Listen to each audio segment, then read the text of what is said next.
राष्ट्रीय अध्यक्ष माननीय अण्णासाहेब शंकरराव लिंगे,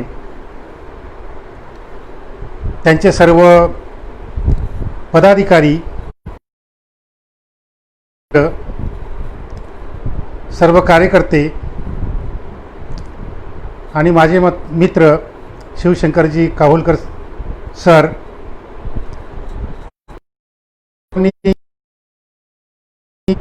मला विनंती केली की आपल्या माडी महासंघाच्या कार्यकर्त्यांसाठी ओबीसी जनगणनेवर एक द्या.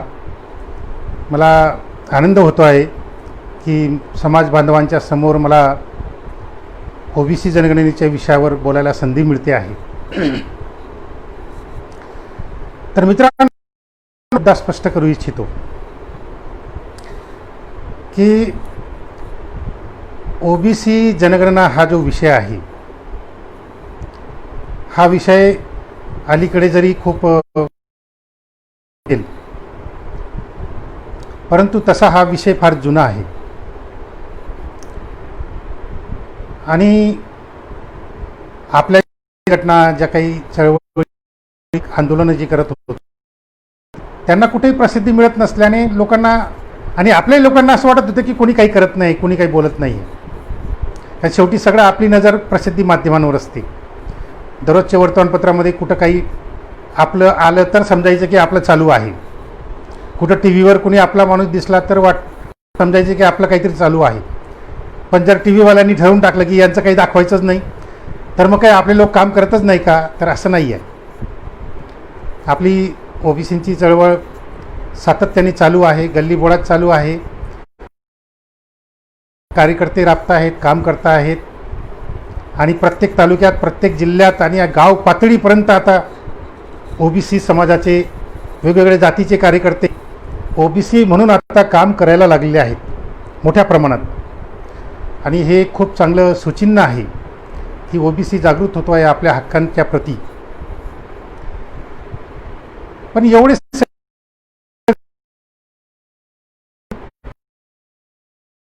आपल्याला दिसते आहे, आपलं आरक्षण खतम होताना एकही मागणी मान्य होताना दिसत नाही.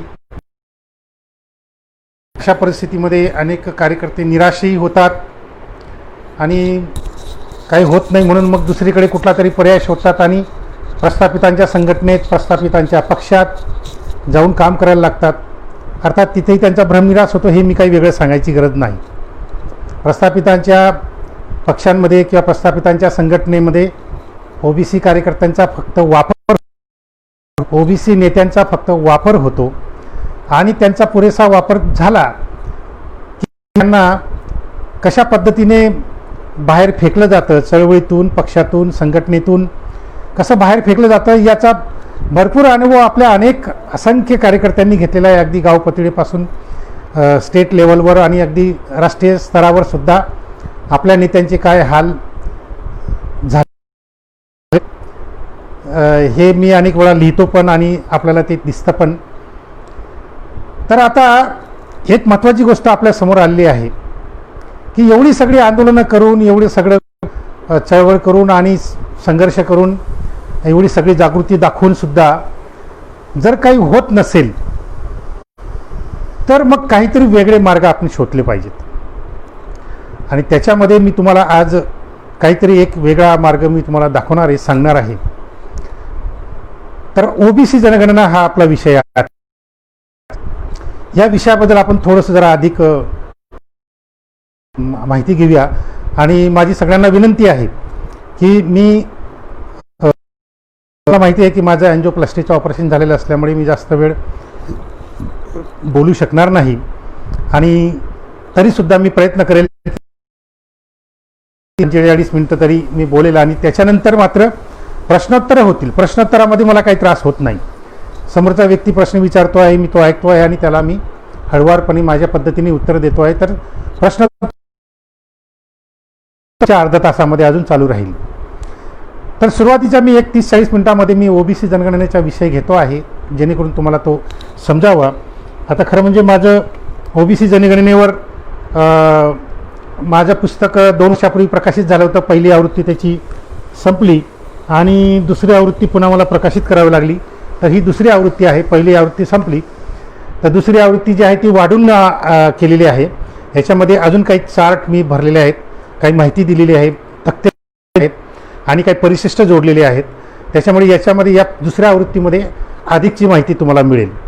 आणि आहे पुस्तक फक्त 80 रुपयाचं आहे आणि सवलतीच्या दरामध्ये माझ्याकडून तुम्हाला ते 50 रुपयात मिळेल. परंतु पोस्टेज खर्च मात्र तुम्हाला किमान 25 रुपये पाठवावा लागेल.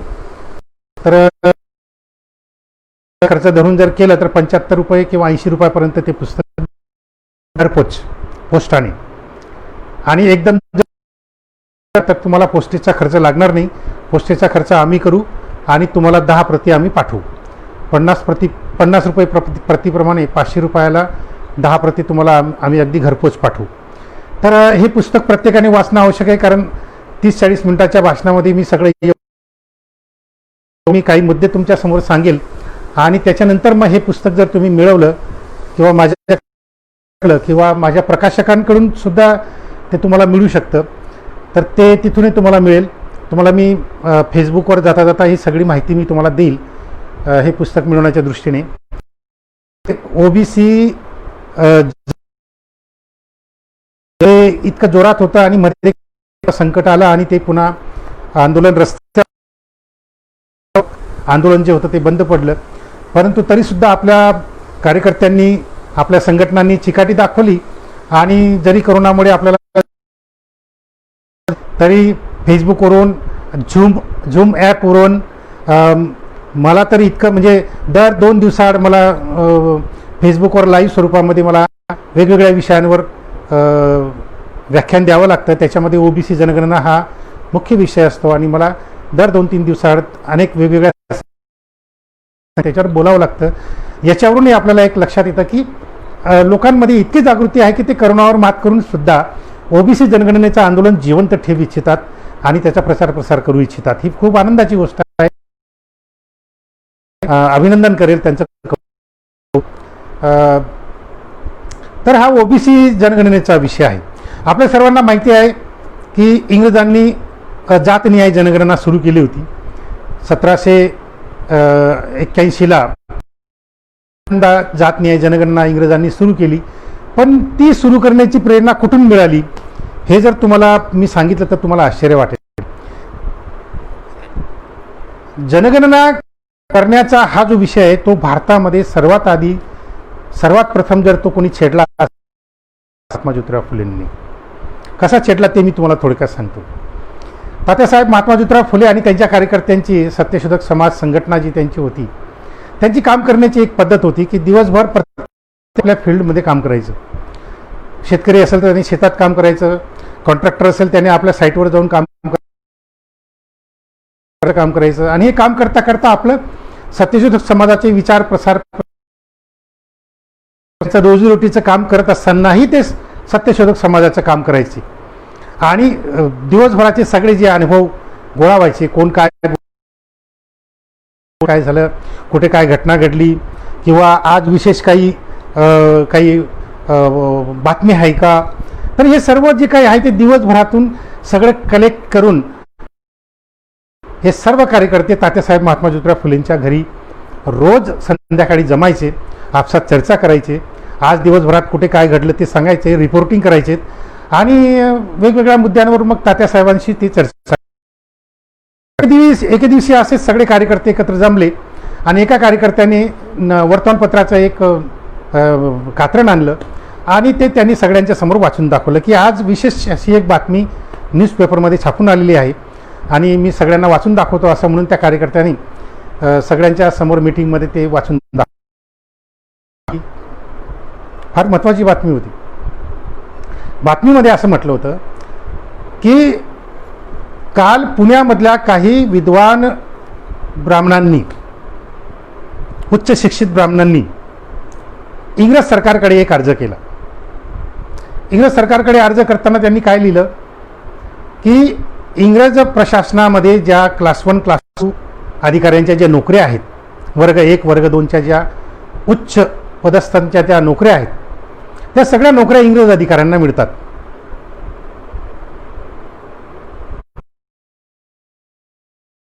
ब्राह्मण बुद्धिवंतांनी त्या अर्जामध्ये काय लिहिलं की या प्रशासकीय उच्च पदाच्या नोकऱ्यांमध्ये आम्हा हिंदूंना राखीव जागा असाव्यात, आरक्षण असावं. शब्द नीट लक्षात घ्या.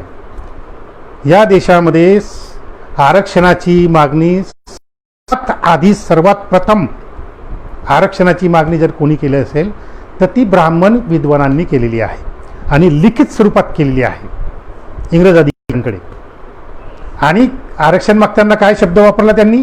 आम्हा ब्राह्मणांना आरक्षण पाहिजे असं नाही शब्द वापरला त्यांनी, आम्हा हिंदूंना आरक्षण मिळावं. वाचून झाल्यावर मग तात्यासाहेब काय बोलतात या विषयावर? तात्यासाहेबांनी पहिलं वाक्य वापरलं बघा. ही महत्वाची मीटिंग होती. या मीटिंगमध्ये तात्यासाहेब जे बोलले ते हा फिलॉसॉफिकल शब्द आहे. प्रत्येक वाक्यातून तत्वज्ञान व्यक्त होते आहे, विचारधारा व्यक्त होते आहे. तर पहिलं वाक्य तात्यासाहेब महात्मा फुलेंचं मी सगळं सांगत बसणार नाही. आज आपल्यासमोर फक्त ओबीसी जनगणनेचा विषय असल्यामुळे मी तेवढ्या पुरतं आपण ते नंतर केव्हा तरी एखाद्या दुसऱ्या व्याख्यानाच्या वेळेस आपण त्याची चर्चा करू. तर तात्यासाहेबांनी मीटिंगमध्ये नाव हिंदूंचं आणि गाव मात्र ब्राह्मणांचं,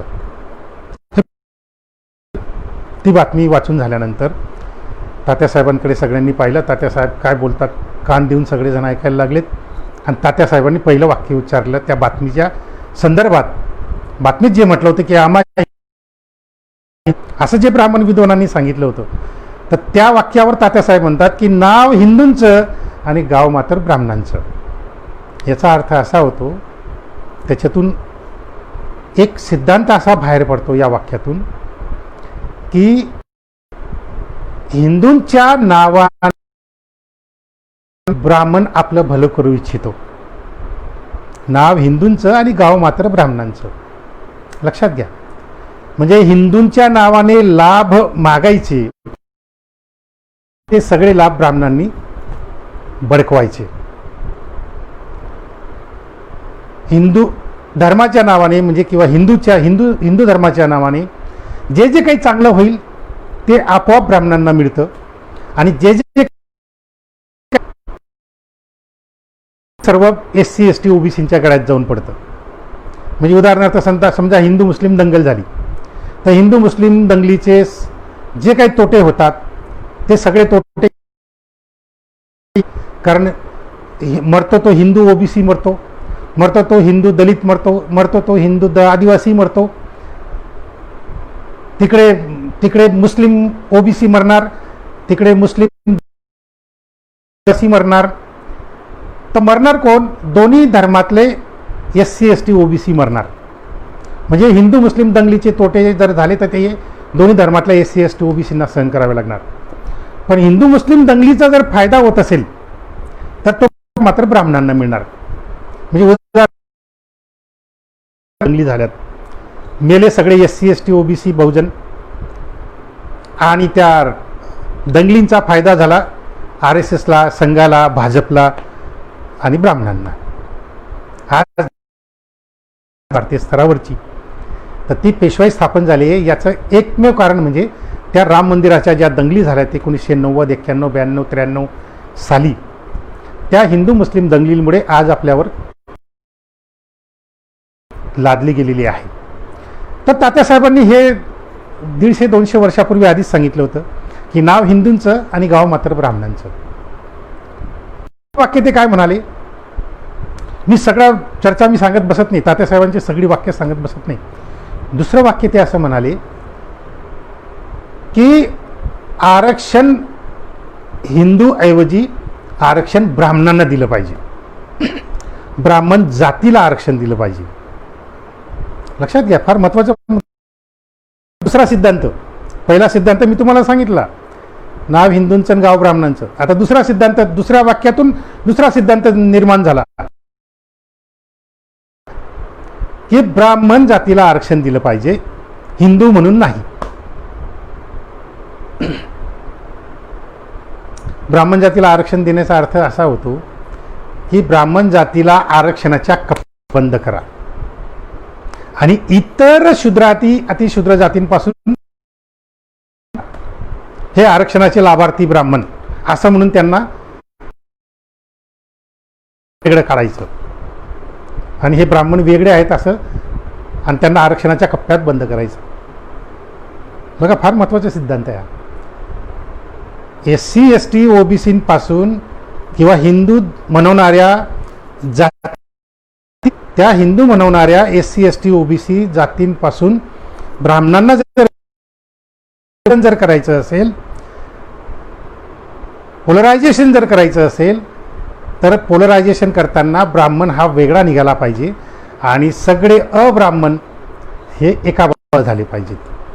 ब्राह्मण ब्राह्मणी तर ब्राह्मणी अब्राह्मणी असं वर्गीकरण झालं पाहिजे आणि त्याच्यासाठी आरक्षणाचा उपयोग झाला पाहिजे. आणि म्हणून तात्यासाहेब सांगतात, ब्राह्मण जातीला आरक्षण द्या.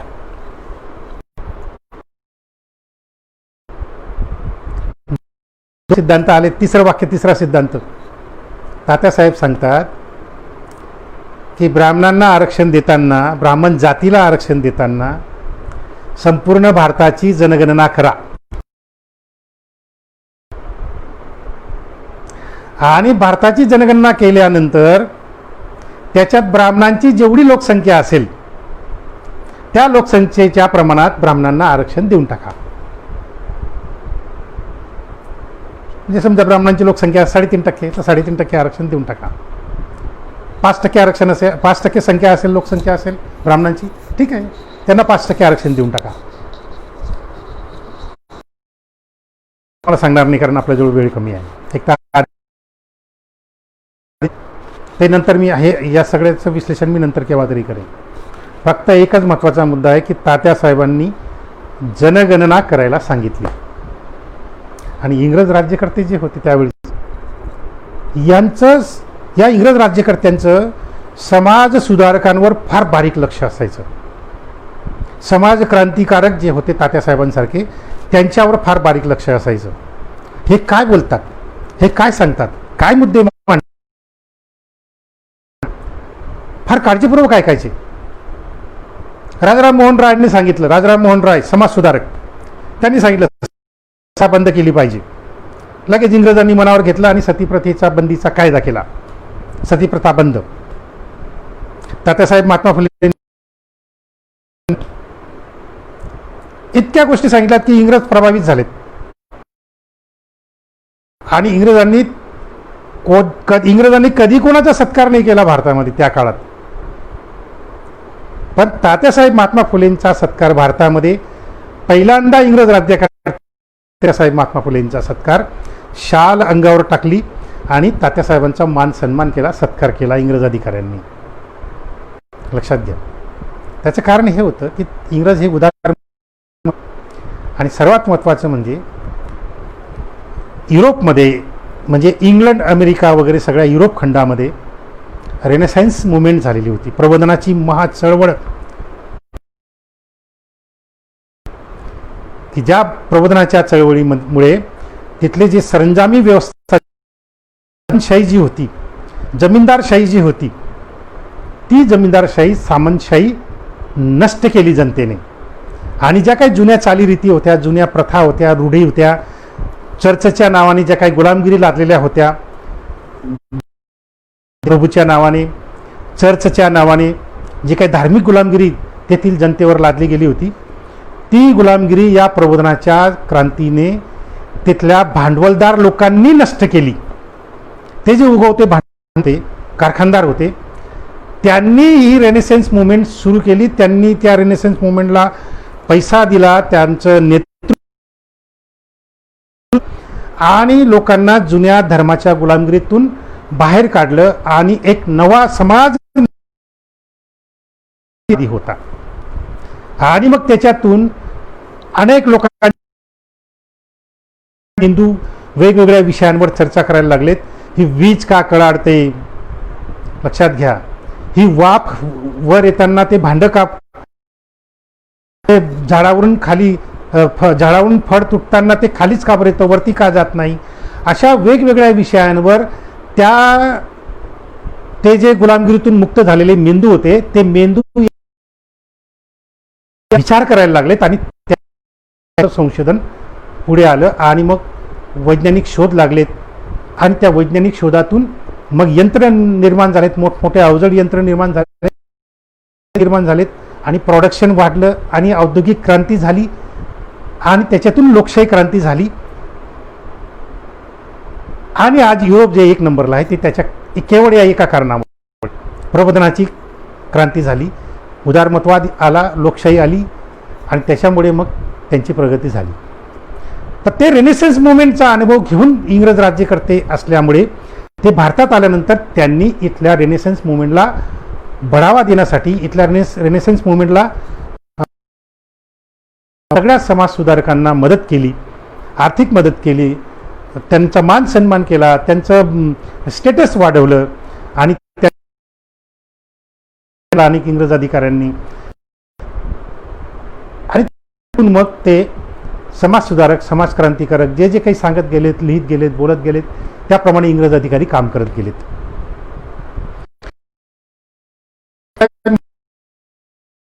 जनगणना झाली पाहिजे. लगेच इंग्रजांनी मनावर घेतला आणि पहिली जनगणना 1781 झाली. लगेच दुसरी जनगणना नाही 1871 सॉरी चुकलं माझं, 1871 81 आणि त्याच्यानंतर मग पुढे जनगणना कंटिन्यू. प्रत्येक जातीची, प्रत्येक वंशाची, प्रत्येक धर्माची, प्रत्येक गटाची, वर्गाची, सगळी जातनिहाय, वर्गनिहाय, उपजातनिहाय, पोटजातनिहाय प्रत्येक व्यक्तीची माहिती, प्रत्येक व्यक्तीचं याचं काय महत्त्व असतं बघा. जेव्हा राज्यकर्ते जनतेवर राज्य करतात तेव्हा त्या जनतेचा डेटा, त्या जनतेबद्दलची इत्थंभूत माहिती राज्यकर्त्यांना असली पाहिजे. म्हणून जनगणना. या भागातले लोक इतके मागासलेले आहेत, या भागातले लोक थोडे पुढारलेले आहेत, मग मागासलेल्या भागांना जास्त अनुदान द्या, मागासलेल्या भागावर जास्त लक्ष कॉन्सन्ट्रेट करा, मागासलेल्या भागामध्ये जास्त हायस्कूल. हे केव्हा शक्य आहे? जर त्या लोकांचा डेटा त्यांच्याकडे असेल तर, कोण मागासलेला आहे, कोण पुढारलेला आहे हे जर माहीत असेल तर मग मागासलेल्या लोकांसाठी काहीतरी नियोजन करता येतं, काहीतरी योजनेमधून त्यांच्यासाठी विशेष असा फंड मंजूर करता येतो. तर जनगणनेचा हा उद्देश असतो की कोण मागासलेलं आहे, कोण पुढारलेलं आहे याची माहिती घेऊन मागासलेले जे असतील त्यांना पुढारलेल्या लोकांच्या बरोबर आणण्यासाठी सवलती, विशेष फंड, विशेष निधी आणि विशेष योजना राबवून मग ते सगळं समतोल आखण्याचा प्रयत्न राज्यकर्ते आपल्या जनतेमध्ये करत असतात. आणि त्याच्यातून मग जनतेचा असंतोष आणि जनतेचा विश्वास राज्यकर्त्यांवर बसणं आणि राज्यकर्त्यांवादी लोककल्याणकारी भूमिका जी आहे ती लोकांच्या घराघरापर्यंत पोहोचणं, चुलीपर्यंत पोहोचणं, हे सगळं याच्यामध्ये. आणि म्हणून इंग्रज राज्यकर्त्यांनी प्रत्येक जातीची, प्रत्येक पोटजातीची जनगणना केली आणि त्याप्रमाणे राज्यकारभार केला. 1947ला 15 ऑगस्टला स्वातंत्र्य मिळालं. आता जुने राज्यकर्ते गेलेत, नवीन राज्यकर्ते आलेत. जुने राज्यकर्ते परकीय होते, जुने भारतीय म्हणणारे होते, स्वराज्य आलं. तर या स्वराज्यामध्ये 15 ऑगस्ट 1947ला स्वातंत्र्य मिळाल्यानंतर आपल्या स्वकीय राज्यकर्त्यांनी पहिला कायदा प्राधान्याने केला. पहिला कायदा काय केला? पहिला की आता इथून पुढे स्वतंत्र भारतामध्ये जी काही जनगणना होईल दर 10 वर्षांनी, तर त्या दर 10 वर्षांनी होणाऱ्या जनगणनेमध्ये एससींची जनगणना होईल, म्हणजे आदिवासींची जनगणना होईल, दलितांची जनगणना होईल, मुस्लिमांची जनगणना होईल, ख्रिश्चनांची जनगणना होईल, पण ओबीसींची जनगणना होणार नाही. लक्षात घ्या, पण ओबीसींची जनगणना होणार नाही. आणि त्याप्रमाणे जेवढ्या जनगणना झाल्यात त्या सगळ्या ओबीसींची जनगणना होत नाही आणि त्यामुळे ओबीसींसाठी काही विशेष योजना करण्याचा प्रश्न उद्भवत नाही आणि त्याच्यामुळे गेल्या 70-75 वर्षामध्ये अत्यंत जो मागासलेला आहे, पछाडलेला आहे, पिछाडलेला आहे आणि दबला गेलेला आहे, त्याचं एकमेव कारण म्हणजे त्याची जनगणना झाली नाही. त्याची जनगणना म्हणून झाली. तुमची आमची जनगणना त्यांनी हिंदू म्हणून केली आणि हिंदू म्हणून जनगणना करून काहीच उपयोग नाही. कारण हिंदूंच्या नावाने काही विशेष कुठेही सवलती नाही, विशेष योजना नाहीत आणि सगळेच हिंदूमध्ये सगळे झाले. कोणासाठी योजना करणार? काहीच नाही. तर त्या ओबीसींची जनगणना न झाल्यामुळे ओबीसींचा तुमची आमची गिनती झाली नाही. करतात ना, दोन व्यक्ती जेव्हा आपसात भांडणं करतात, काही प्रॉब्लेम आला तर मला कॉमेंट टाका किंवा मला फोन करा बरं का. मी सांगतोय तुम्हाला, नाही तर मी बोलत राहील आणि व्हायला पाहिजे. किमान कॉमेंट तरी टाका किंवा तुमचं ऐकू येतोय, तुमचा मुद्दा आमच्या लक्षात येतोय, असं काहीतरी कॉमेंट तरी टाका. म्हणजे जिवंत देवाणघेवाण असल्याचा आपल्याला फील झालं पाहिजे. जेव्हा दोन व्यक्तींमध्ये भांडण होतं तेव्हा एक वाक्प्रचार नेहमी वापरला जातो बघा. संतापलेला माणूस समोरच्या माणसाला काय म्हणतो? चल जा, मी तुला नाही गिनत. मी तुला नाही गिनत म्हणजे काय? म्हणजे तुझी गिनतीच मी करत नाही. मग तू माझ्या तू माझ्या गणतीतच नाही. याचा अर्थ असा होतो की तू माझ्याशी भांडण करण्याच्या लायकी, तू माझ्या समोर उभा राहण्याच्या लायकीचा नाही. लायकी डायरेक्ट लायकी निघते. गिनती न होणे म्हणजे तुमची लायकीच नाही म्हणून तुमची गिनती होत नाही. तुमची लायकी नाही म्हणून तुमची गिनती होत नाही. हा मुद्दा फार लक्षात घ्या, महत्वाचा आहे. माणूस म्हणून तुमची लायकीच नाही. ओबीसींनो, तुमची लायकीच नाही, लक्षात घ्या. एससींची जनगणना होते, जातनिहाय जनगणना होते. एससी, एसटी, मुस्लिम त्यांच्यासाठी काही विशेष योजना असतात. हे बघा, मधून मध्ये जो पैसा जमा होतो तो सगळा आपल्या कष्टाचा पैसा आहे. कष्ट कोण करते या देशात? एससी, एसटी, ओबीसी कष्ट करतात. काय कधी बघितलं तुम्ही मारवाडी कधी शेतावर गेला राबायला? आऊ हाकलतोय मारवाडी व्यापारी? नाही. कधी बघितलं एखादा ब्राह्मण नांगर हाकलताना तुम्ही? दोन बैलांच्या पाठीमागे हा तिसरा बैल म्हणून जो चालतो तो ब्राह्मण कधी बघितला आहे का तुम्ही? नाही बघितला. कोण कष्ट करतंय? कोण प्रोडक्शन करतंय? कोण उत्पादन करतंय? मोठमोठ्या कारखान्यांमध्ये कोण राबतंय? आणि कोण उत्पादन करून या देशाची संपत्ती आणि कोणती सरकारी तिजोरी भरतंय? आपणच भरतोय, एससी, एसटी, ओबीसी. मग ही सरकारी तिजोरी भरत असताना तिच्यातून कोणाला काय वाटा मिळतो? बघा, एससींची जनगणना होते, त्यांची लोकसंख्या कळते, कागदावर येते की दलितांची टक्केवारी एवढी आहे, आदिवासींची टक्केवारी एवढी आहे. मग जनगणना झाल्यानंतर ही टक्केवारी कुठे जातात? तर देशामध्ये एक प्लॅनिंग कमिशन आहे. प्रधानमंत्री त्याचा पदसिद्ध अध्यक्ष असतो आणि बाकीचे मग नियोजन मंडळ त्याला म्हणतो आपण, प्लॅनिंग कमिशन. आता त्याचं नाव बदलून त्याला नीती आयोग दिलेलं आहे. आता हे RSSचं सरकार आल्यापासून हे सगळं बदलवलं त्यांनी. होता पूर्वी गेल्या 70 वर्षामध्ये प्लॅनिंग कमिशन जे होतं, तर ही सगळी आकडेवारी प्लॅनिंग कमिशनकडे जाते आणि मग प्लॅनिंग कमिशन त्या कागदावर बघते. सरकारकडून आलेला जो कागद आहे गोळा करून जो डेटा प्लॅनिंग कमिशनकडे हे सगळं सरकार त्यांच्याकडे जमा करतं. प्लॅनिंग कमिशन कागदावर बघतं की दलितांची टक्केवारी समजा 15% आहे. तर लगेच काय होतं, सरकारच्या आणि ती दलितांच्या हेडवर जमा होते आणि मग दलितांसाठी ज्या विशेष योजना आहेत, झोपडपट्टी सुधार योजना असेल, शिष्यवृत्ती योजना असेल, काही शैक्षणिक योजना असतील, या सगळ्या ज्या योजना आहेत आदिवासींसाठी, त्यांना जे सरकारी तिजोरीमधून जो फंड मिळतो त्यांच्या हेडवर जो जमा होतो करोडो रुपये, म्हणजे 100 करोड जर उदाहरणार्थ म्हणजे समजा 100 करोड जर सरकारच्या तिजोरीमध्ये जमा होत असतील तर त्याच्यातले 15 करोड रुपये हे दलितांच्या खात्यात आणि दलितांसाठी खर्च होणार, 7.5 करोड आदिवासींसाठी, लक्षात घ्या, आणि ओबीसींसाठी. आता ओबीसींची टक्केवारी जर प्लॅनिंग कमिशनकडे जात नाही तर प्लॅनिंग कमिशन तुम्हाला सरकारी तिजोरीमधून काय देणार आहे? काहीच देत नाही तो.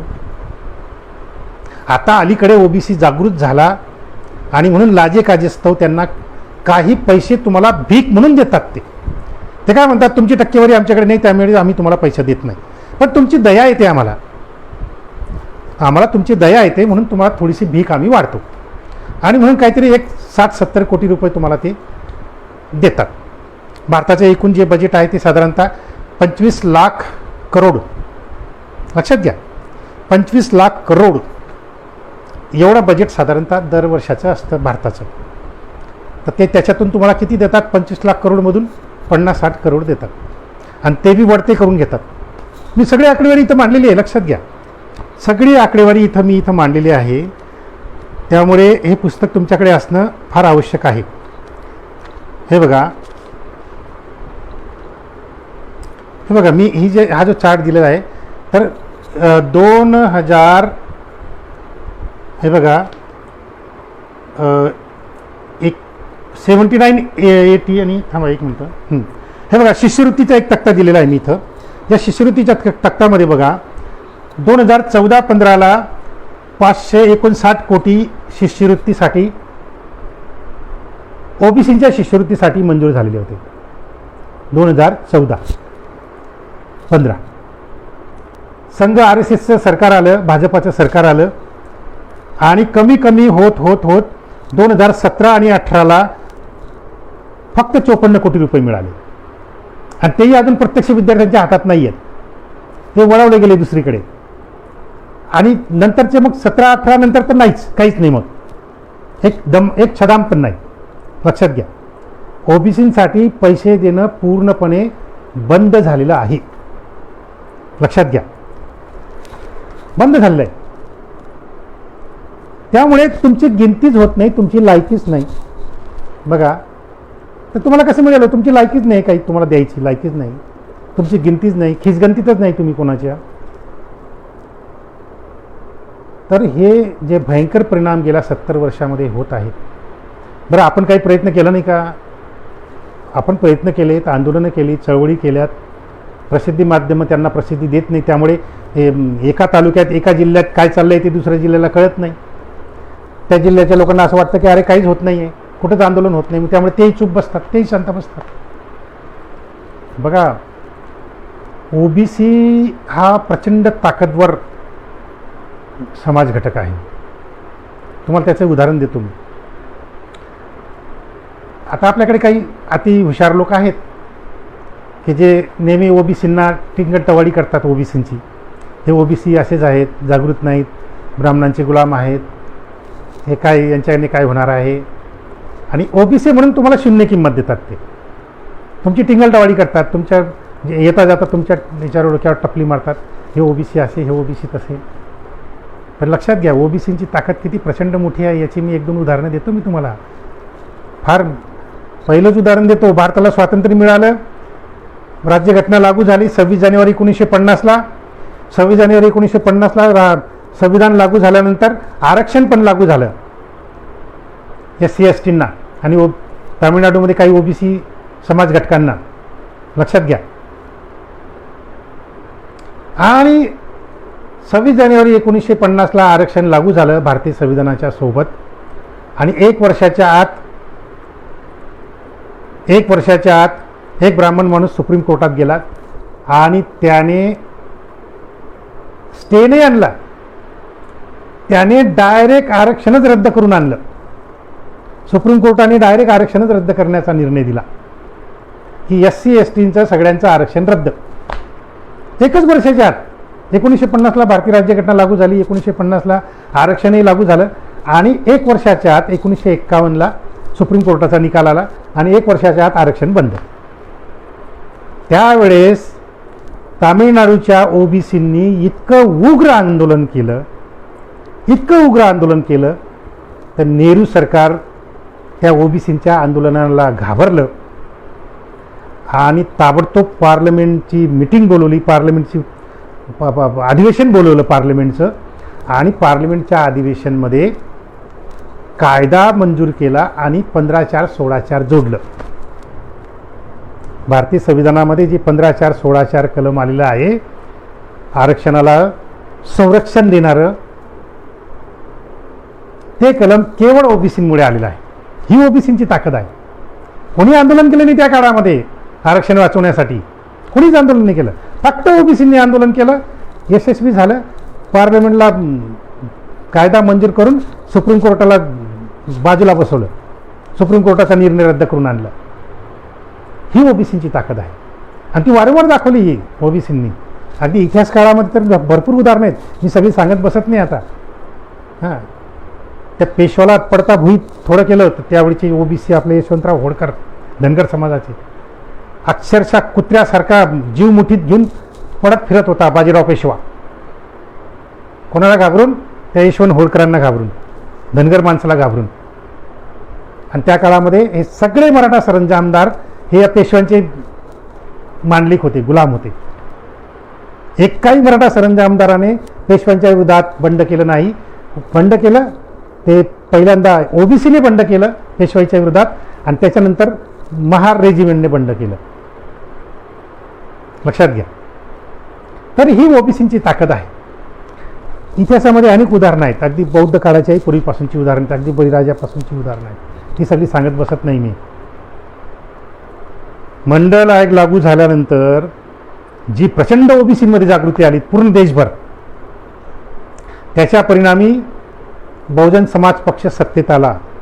बहुजन समाज पक्ष सत्तेत आला तो केवळ ओबीसींच्या जागृतीमुळे आला. कारण मंडल आयोगानंतर तो सत्तेत आला, ओबीसींच्या जागृतीनंतर तो बहुजन समाज पक्ष सत्तेत आला. लालूने पक्ष स्थापन केला, लालूंचा पक्ष उत्तर प्रदेशमध्ये सत्तेवर आला, बिहारमध्ये सत्तेत आला लालूजींचा पक्ष राष्ट्रीय जनता दल. मुलायम सिंगांनी पक्ष स्थापन केला, समाजवादी पक्ष, उत्तर प्रदेशमध्ये सत्तेवर आला.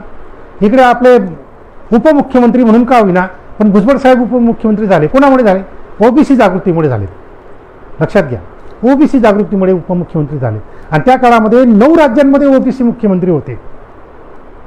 नाहीतर त्याच्या आधी प्रत्येक राज्याचा मुख्यमंत्री एकतर क्षत्रिय जातीचा असायचा किंवा एकतर ब्राह्मण जातीचा असायचा. जाट, पटेल, ठाकूर, ब्राह्मण हेच मुख्यमंत्री असायचे.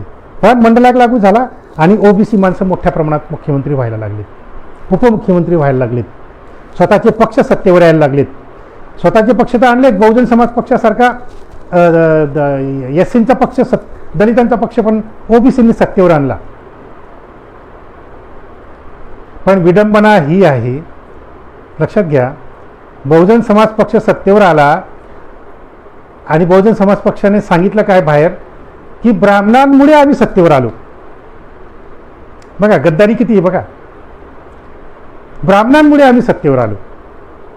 सत्तेवर कोणामुळे आले? ओबीसींमुळे सत्तेवर आले बहुजन समाज पक्ष. आणि बहुजन समाज पक्ष काय म्हणतो? आम्ही ब्राह्मणांमुळे सत्तेवर आलो. आणि तो ब्राह्मणांचा एक नेता, तो मिश्रा नावाचा, काय त्याचं नाव, तो मिश्रा, त्याला नेता बनवून दिलं. तो आता BSP पक्षाचा तो ब्राह्मण नेता बनलेला आहे. यांनी एकही ओबीसीला नेता होऊ दिलं नाही. ओबीसीला आमदार करावं लागतं, ओबीसीला मंत्री पण करावं लागतं, पण ओबीसीला ते नेता नाही होऊ देत.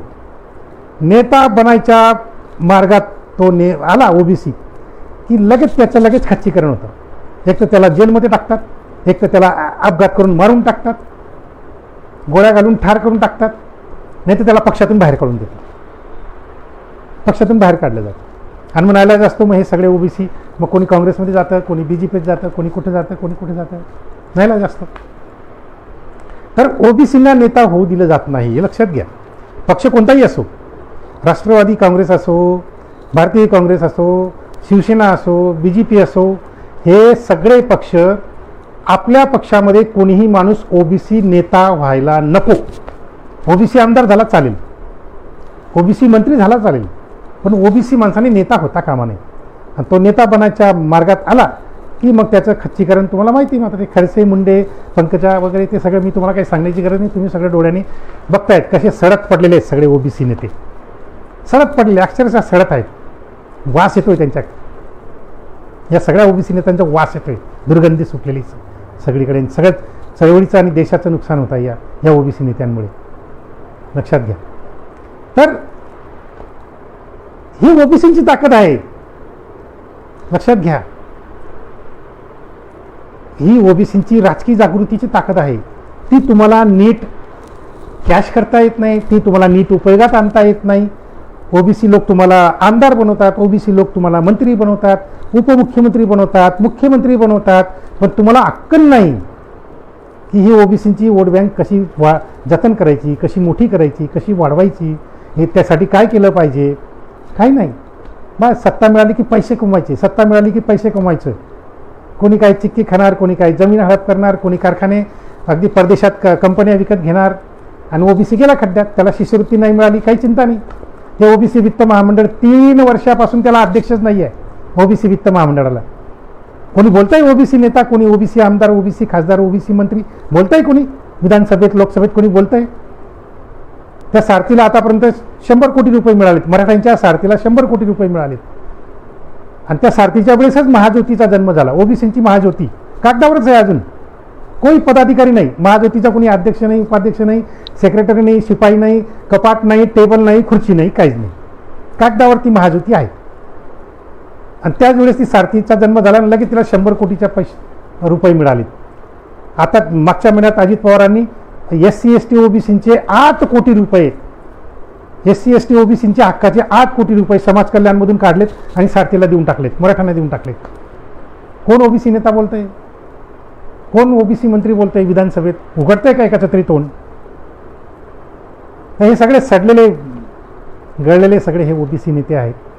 आणि त्यांना या ओबीसी जागृतीचा नीट उपयोग करून घेता येत नाही आहे, लक्षात घ्या. देवेगौडा ओबीसींनी एवढी जागृती वाढवली की जेणेकरून देवेगौडा प्रधानमंत्री झालेत. कोणाला स्वप्नात बी वाटत नव्हतं, देवेगौडांना पण कधी स्वप्नात वाटत नव्हतं. पण केवळ ओबीसींच्यामुळे ते प्रधानमंत्री झालेत. 4 महिने का असेना, 5 महिने का असेना, पण झालेत. आणि लगेच निर्णय घेतला ओबीसी जनगणना करण्याचा 1998. देवेगौडांनी प्रधानमंत्री असताना कॅबिनेटची मीटिंग बोलवली, ठराव मंजूर केला. ओबीसी 2001 साली जी जनगणना होईल देशाची, त्या 2001च्या जनगणनेमध्ये ओबीसींची जातनिहाय जनगणना होईल असा ठराव कॅबिनेटमध्ये मंजूर करून देवेगौडांनी तो जाहीर केला आणि सगळ्यांचं धाबदन आणलं. ताबडतोब देवेगौडांच्या विरोधात कारवाया सुरू झाल्यात. आणि त्यावेळच्या त्या काँग्रेसच्या सपोर्टमुळे ते प्रधानमंत्री बनलेले होते.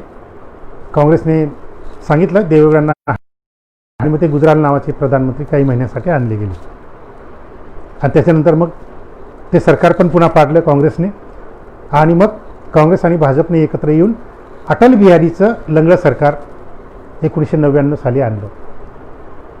आणि अटल बिहारींचं सरकार आल्यानंतर 1999ला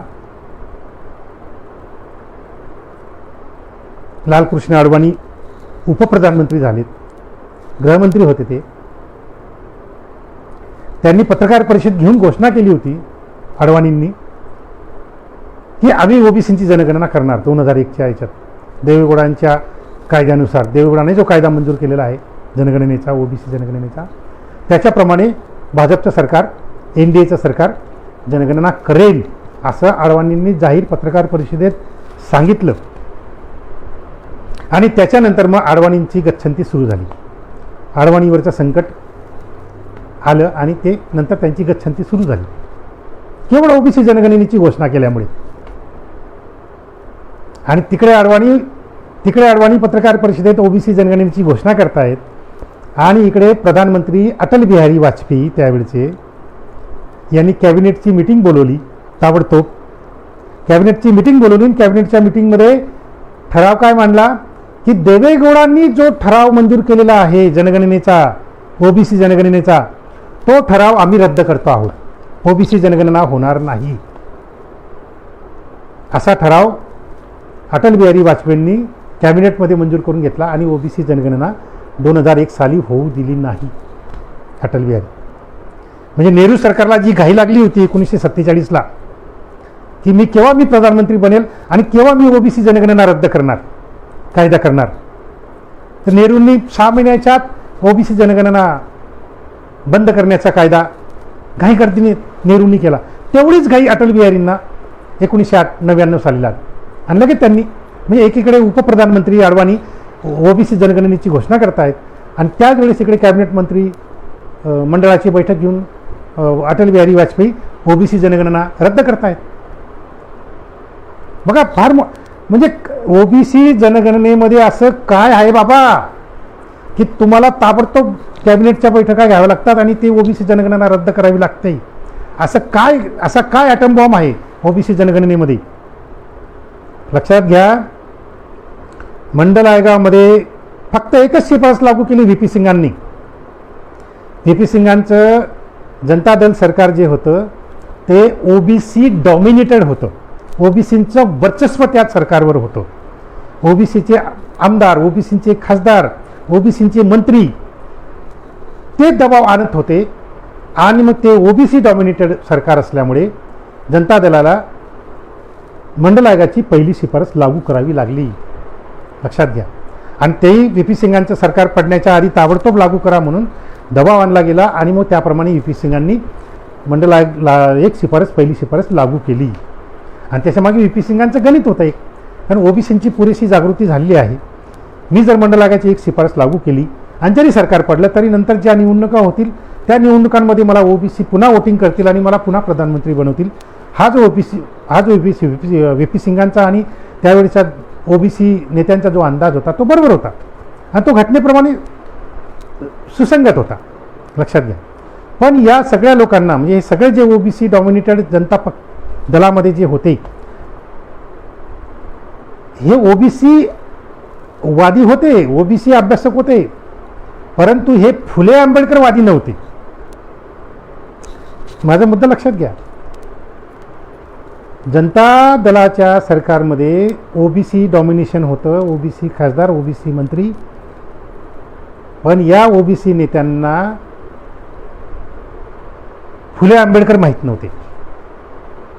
जर त्यांना फुले आंबेडकर माहीत असते तर ते सतर्क राहिले असते की बाबा रे आपण एकीकडे मंडल आयोग लागू करतो आहे तर दुसरीकडे RSS संघ BJP हे राम मंदिराचं आंदोलन आणतायत ओबीसींना डायव्हर्ट करण्यासाठी.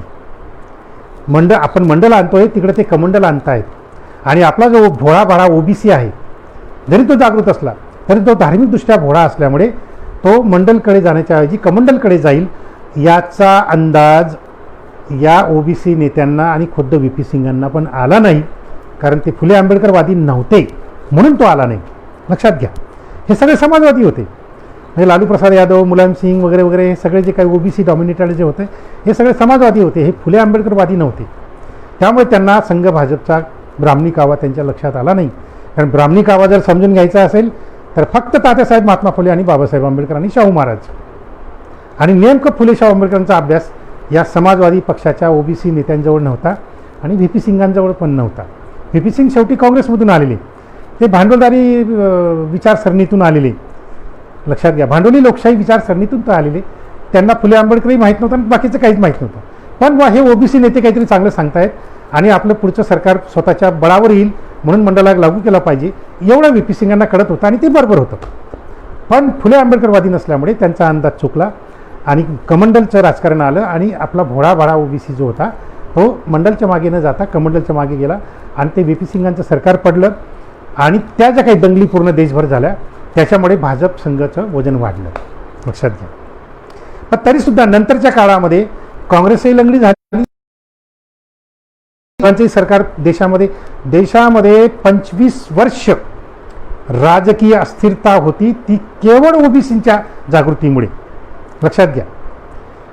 हे बघा, पहिल्याने ओबीसी काँग्रेसमध्ये होता, ओबीसींचं भक्कम सरकार, काँग्रेसचं भक्कम सरकार ओबीसींमुळे येत होतं. जिकडे ओबीसी तिकडे सरशी.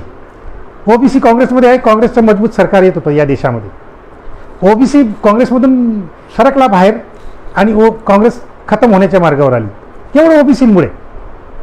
लक्षात घ्या. आजही भाजपचं सरकार जे मजबूत आलेलं आहे केवळ ओबीसीमुळे, लक्षात घ्या. तर जिकडे ओबीसी तिकडे सरशी.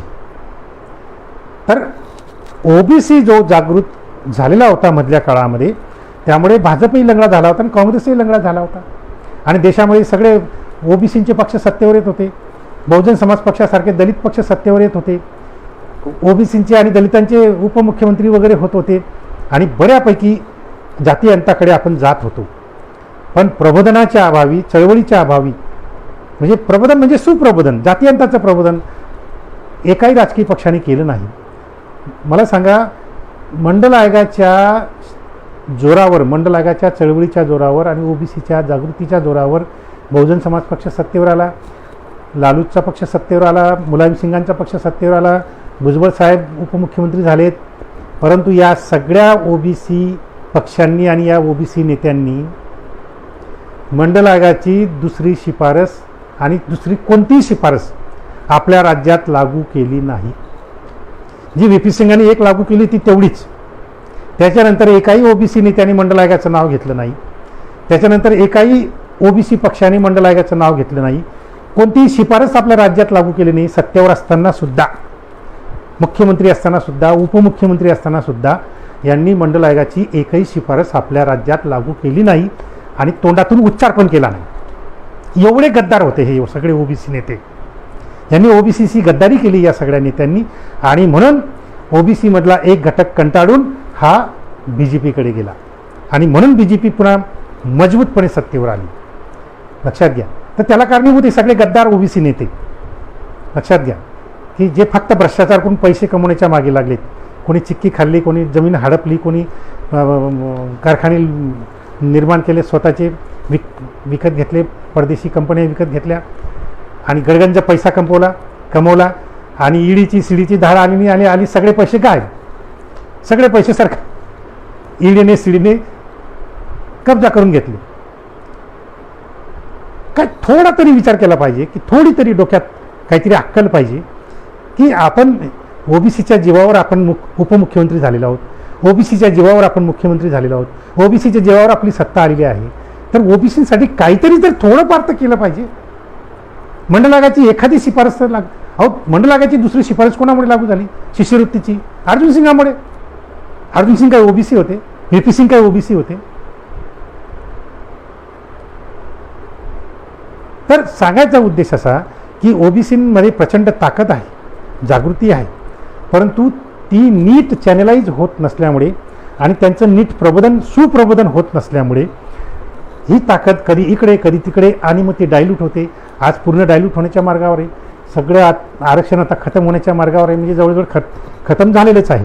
सरकारी तिजोरीतून तुम्हाला एक दमडी मिळत नाही. लक्षात घ्या. तुम्हाला तुमचं आरक्षणच आता जवळपास खतमच झालेलं आहे. तुम्ही बघून घ्या, सगळ्या जाहिरातींमध्ये ओबीसीच्या कॉलम पुढे 0 आकडा असतो. लक्षात घ्या.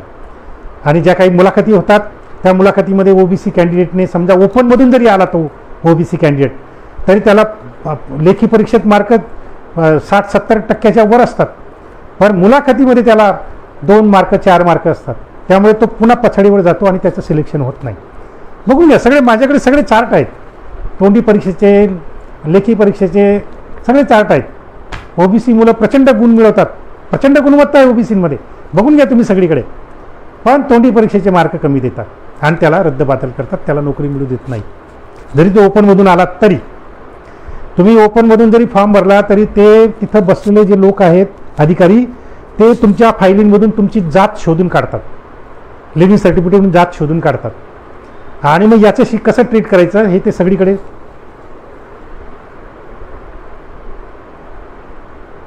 प्लॅनिंग करतात. आणि या ओबीसीला नोकरी मिळू द्यायची नाही या पद्धतीने ते प्लॅनिंग करतात. लक्षात घ्या. आणि केवळ आता ओबीसींचं आरक्षण खतम होत आहे असं नाही. हे खाजगीकरण, उदारीकरण, जागतिकीकरण, खौजा धोरण आलेलं आहे ना, सगळं काय आता तुमचं सगळं संपत चाललेलं आहे. आणि आता हे संपूर्ण जे काही यंत्रणा आहे ती आता तुमच्या हातातून निघून चाललेली आहे. तुमच्या हातात काहीच नाही. ST ओबीसींच्या हातात काहीच नाही. हां, पण मात्र एक गोष्ट आहे ST ओबीसींच्या हातामध्ये, आणि प्रचंड ताकदीची गोष्ट आहे. ती सगळ्यांनी मिळून जर केली तर तुमचा विजय निश्चित आहे. तुमचा विजय निश्चित आहे. एकच गोष्ट केली पाहिजे. कारण हे बघा, तुम्ही रस्त्यावरती किती आंदोलनं करा, त्यांच्याकडे पोलीस फोर्स आहे, त्यांच्याकडे CRP फोर्स आहे, SRP फोर्स आहे, त्यांच्याकडे मिलिटरी आहे. तुम्ही कितीही मोठमोठी आंदोलनं करा, काही होत नाही. तुमची 4 ओळीची बातमीसुद्धा ते येऊ देत नाही, लक्षात घ्या. त्यामुळे रस्त्यावर आंदोलन करून किंवा चळवळ करून बघा, मार्ग बदलले पाहिजेत, चळवळीचे मार्ग बदलले पाहिजेत, आंदोलनाचे मार्ग बदलले पाहिजेत, लक्षात घ्या. आता केवळ भाषणाच्या माध्यमातून आणि केवळ पुस्तकांच्या माध्यमातून जागृती नाही होते, परंतु ती फार मर्यादित असते. जागृती जी होती ती खरी जागृती कुठं असते? खरी जागृती माणूस जेव्हा 5 वर्षाचा असतो, मानव प्राणी हा जेव्हा 5 वर्षाचा असतो आणि जेव्हा तो बालवाडीत जातो, पहिल्या व्यक्तीत जातो, तिथं खरं प्रबोधन आहे, तिथं खरं प्रबोधन आहे. तुमच्या माझ्या वयाच्या लोकांनी जरा आठवण करा की मी पहिल्या इयत्तेत माझा पहिला दिवस कसा गेला. मी पहिल्या इयत्तेत मला माझ्या पालकांनी, माझ्या मोठ्या भावांनी मला धरलं आणि मला पहिल्या इयत्तेत जाऊन बसवलं. पहिल्या इयत्तेत बसलो. पहिल्याच दिवशी माझ्या बहुजन मास्तरने माझ्या पाठीवर गणपतीचा गिरवला, भडजीचा गिरवला, यज्ञाचा गिरवला. तिथून प्रबोधन सुरू झालं माझं आणि माझ्यासारख्या असे असंख्य तरुणांचं प्रबोधन त्या पहिल्या इयत्तेपासून सुरू झालं. सगळ्या रामकृष्णाच्या, महाभारताच्या, रामायणाच्या गोष्टी इतिहासामध्ये सगळ्या गोब्राह्मण प्रतिपालक शिवाजी शिकवला गेला, गजनीचा मोहम्मद शिकवला गेला. कधीही फुले शाहू आंबेडकर शिकवले गेले नाहीत. आणि त्याच्यामुळे ते जे प्रबोधन होतं लहानपणापासून मेंदूमधलं, ते प्रबोधन, त्याच्यामुळे आज पेशवाई आलेली आहे, लक्षात घ्या. त्याच्यामुळे आज पेशवाई आलेली आहे. असं प्रबोधन फुले शाहू आंबेडकरांच्या संघटनांनी कधीच केलं नाही. म्हणून मी 25 वर्षापूर्वी मी फुले आंबेडकर विद्यापीठ स्थापन केलं, अभ्यासक्रम तयार केला, त्याच्यावर पुस्तकं छापली आणि 25 वर्षापासून मी त्या विद्यापीठाच्या माध्यमातून परीक्षा घेतल्यात. पण प्रतिसाद नाही, फारसा नाही होत. दिला चांगला प्रतिसाद दरम्यानच्या काळामध्ये, पण जो पाहिजे होता तो प्रतिसाद नाही. सगळ्या SC ST OBCच्या संघटनांनी या विद्यापीठाकडे दुर्लक्ष केलं, या विद्यापीठाचे कार्यक्रम राबवले नाहीत. जर राबवले असते तर लाखोच्या संख्येने OBC मुलं, SC मुलं, दलित मुलं, आदिवासी मुलं या फुले शाहू आंबेडकरांच्या परीक्षांना बसले असते, त्यांचं प्रबोधन झालं असतं आणि आज ही पेशवाई आमच्यावर आली नसती, लक्षात घ्या. ब्राह्मणांचे जवळजवळ आता 1000च्या आसपास विद्यापीठं झालेली आहेत, ब्राह्मणांची विद्यापीठं पूर्ण भारतभर. ही सगळी विद्यापीठं ब्राह्मणी विद्यापीठ आहेत आणि ते ब्राह्मणी प्रबोधन करतात आणि आमचा मेंदू सगळा सळवतात. एकही फुले शाहू आंबेडकर विद्यापीठ देशामध्ये नाही आहे. जे माझं होतं ते फक्त छोट्याशा पातळीवर चालू आहे, अजूनही चालू आहे. तर हा एक मार्ग आहे, आंदोलनाचा हा एक मार्ग आहे की मोठ्या प्रमाणामध्ये फुले शाहू आंबेडकरी प्रबोधनासाठी अनेक विद्यापीठं ओपन करा आणि परीक्षा घ्या आणि लहान मुलांच्या हातात फुले शाहू आंबेडकरांची पुस्तकं द्या, त्यांना वाचायला सांगा, परीक्षा द्यायला सांगा. परीक्षा दिल्यानंतर त्यांना बक्षिसं द्या, प्रमाणपत्र द्या, सर्टिफिकेट द्या. त्या सर्टिफिकेटच्या आमिषाने ते पुस्तकं वाचतील, फुले शाहू आंबेडकरी विचार लहानपणापासून त्यांच्या डोक्यात घुसतील आणि मग पुढची पिढी चांगल्या पद्धतीने तयार होईल. हा एक आंदोलनाचा मार्ग आहे. हा प्रदीर्घ आहे, पण प्रदीर्घ आंदोलनाचा मार्ग हा कायमस्वरूपी असतो, पक्का असतो, मजबूत असतो, लक्षात घ्या. हा एक मार्ग झाला. आता शॉर्ट टर्म प्रोग्राम सांगतो मी. आता लॉंग टर्म प्रोग्राम सांगितला मी फुले आंबेडकरी विद्यापीठाचा. आता लॉंग टर्म प्रोग्राम सांगतो. आपलं लॉंग टर्म प्रोग्राम तुम्हाला मी विद्यापीठाचा सांगितला. आता मी शॉर्ट टर्म प्रोग्राम सांगतो. शॉर्ट टर्म म्हणजे अगदी नजीकचा म्हणजे आत्ता या 6 महिन्यातला, 6 महिन्यांनी अगदी 3 महिन्यातला म्हटला तरी चालेल. या 3 महिन्यामध्ये तुम्हाला हा कार्यक्रम यशस्वी करायचा आहे. कोणता?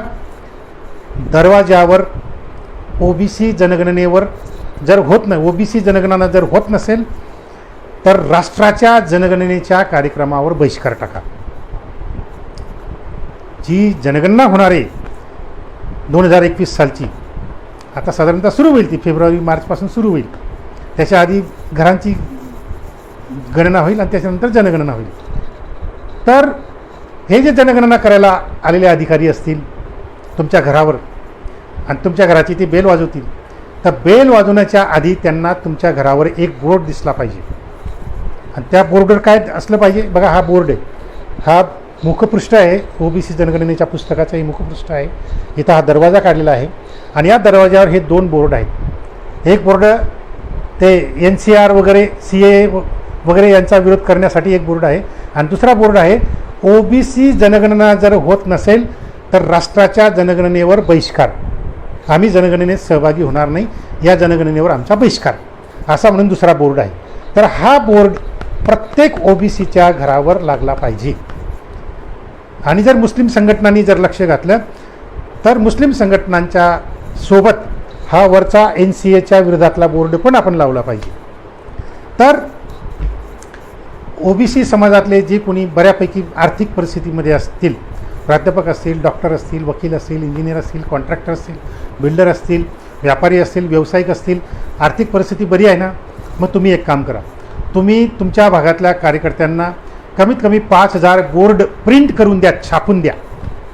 मग हे बोर्ड घेऊन कार्यकर्ते आपल्या भागातल्या OBC लोकांच्या घरांवर हे बोर्ड चिटकवायचं काम करतील, हे बोर्ड चिटकवायचं काम करतील. आणि त्या घरातल्या जो कोणी प्रमुख असेल त्याला सांगतील की बाबा रे, हा तुमच्या घरावर आम्ही हा बोर्ड लावलेला आहे, जनगणना करायला आलेला अधिकारी तो बोर्ड वाचेल. आणि तो जर तुम्हाला सांगत असेल की जनगणना करायची आम्हाला माहिती द्या, तर त्यांना सांगायचं हा बोर्ड वाचा, आणि जर तुमच्या फॉर्ममध्ये OBC कॉलम असेल तरच घरात प्रवेश करा, नाहीतर तुम्ही परत जा. त्यांना परत पाठवून द्यायचं. जर OBC कॉलम नसेल तर, जातीचा कॉलम नसेल तर, लक्षात घ्या.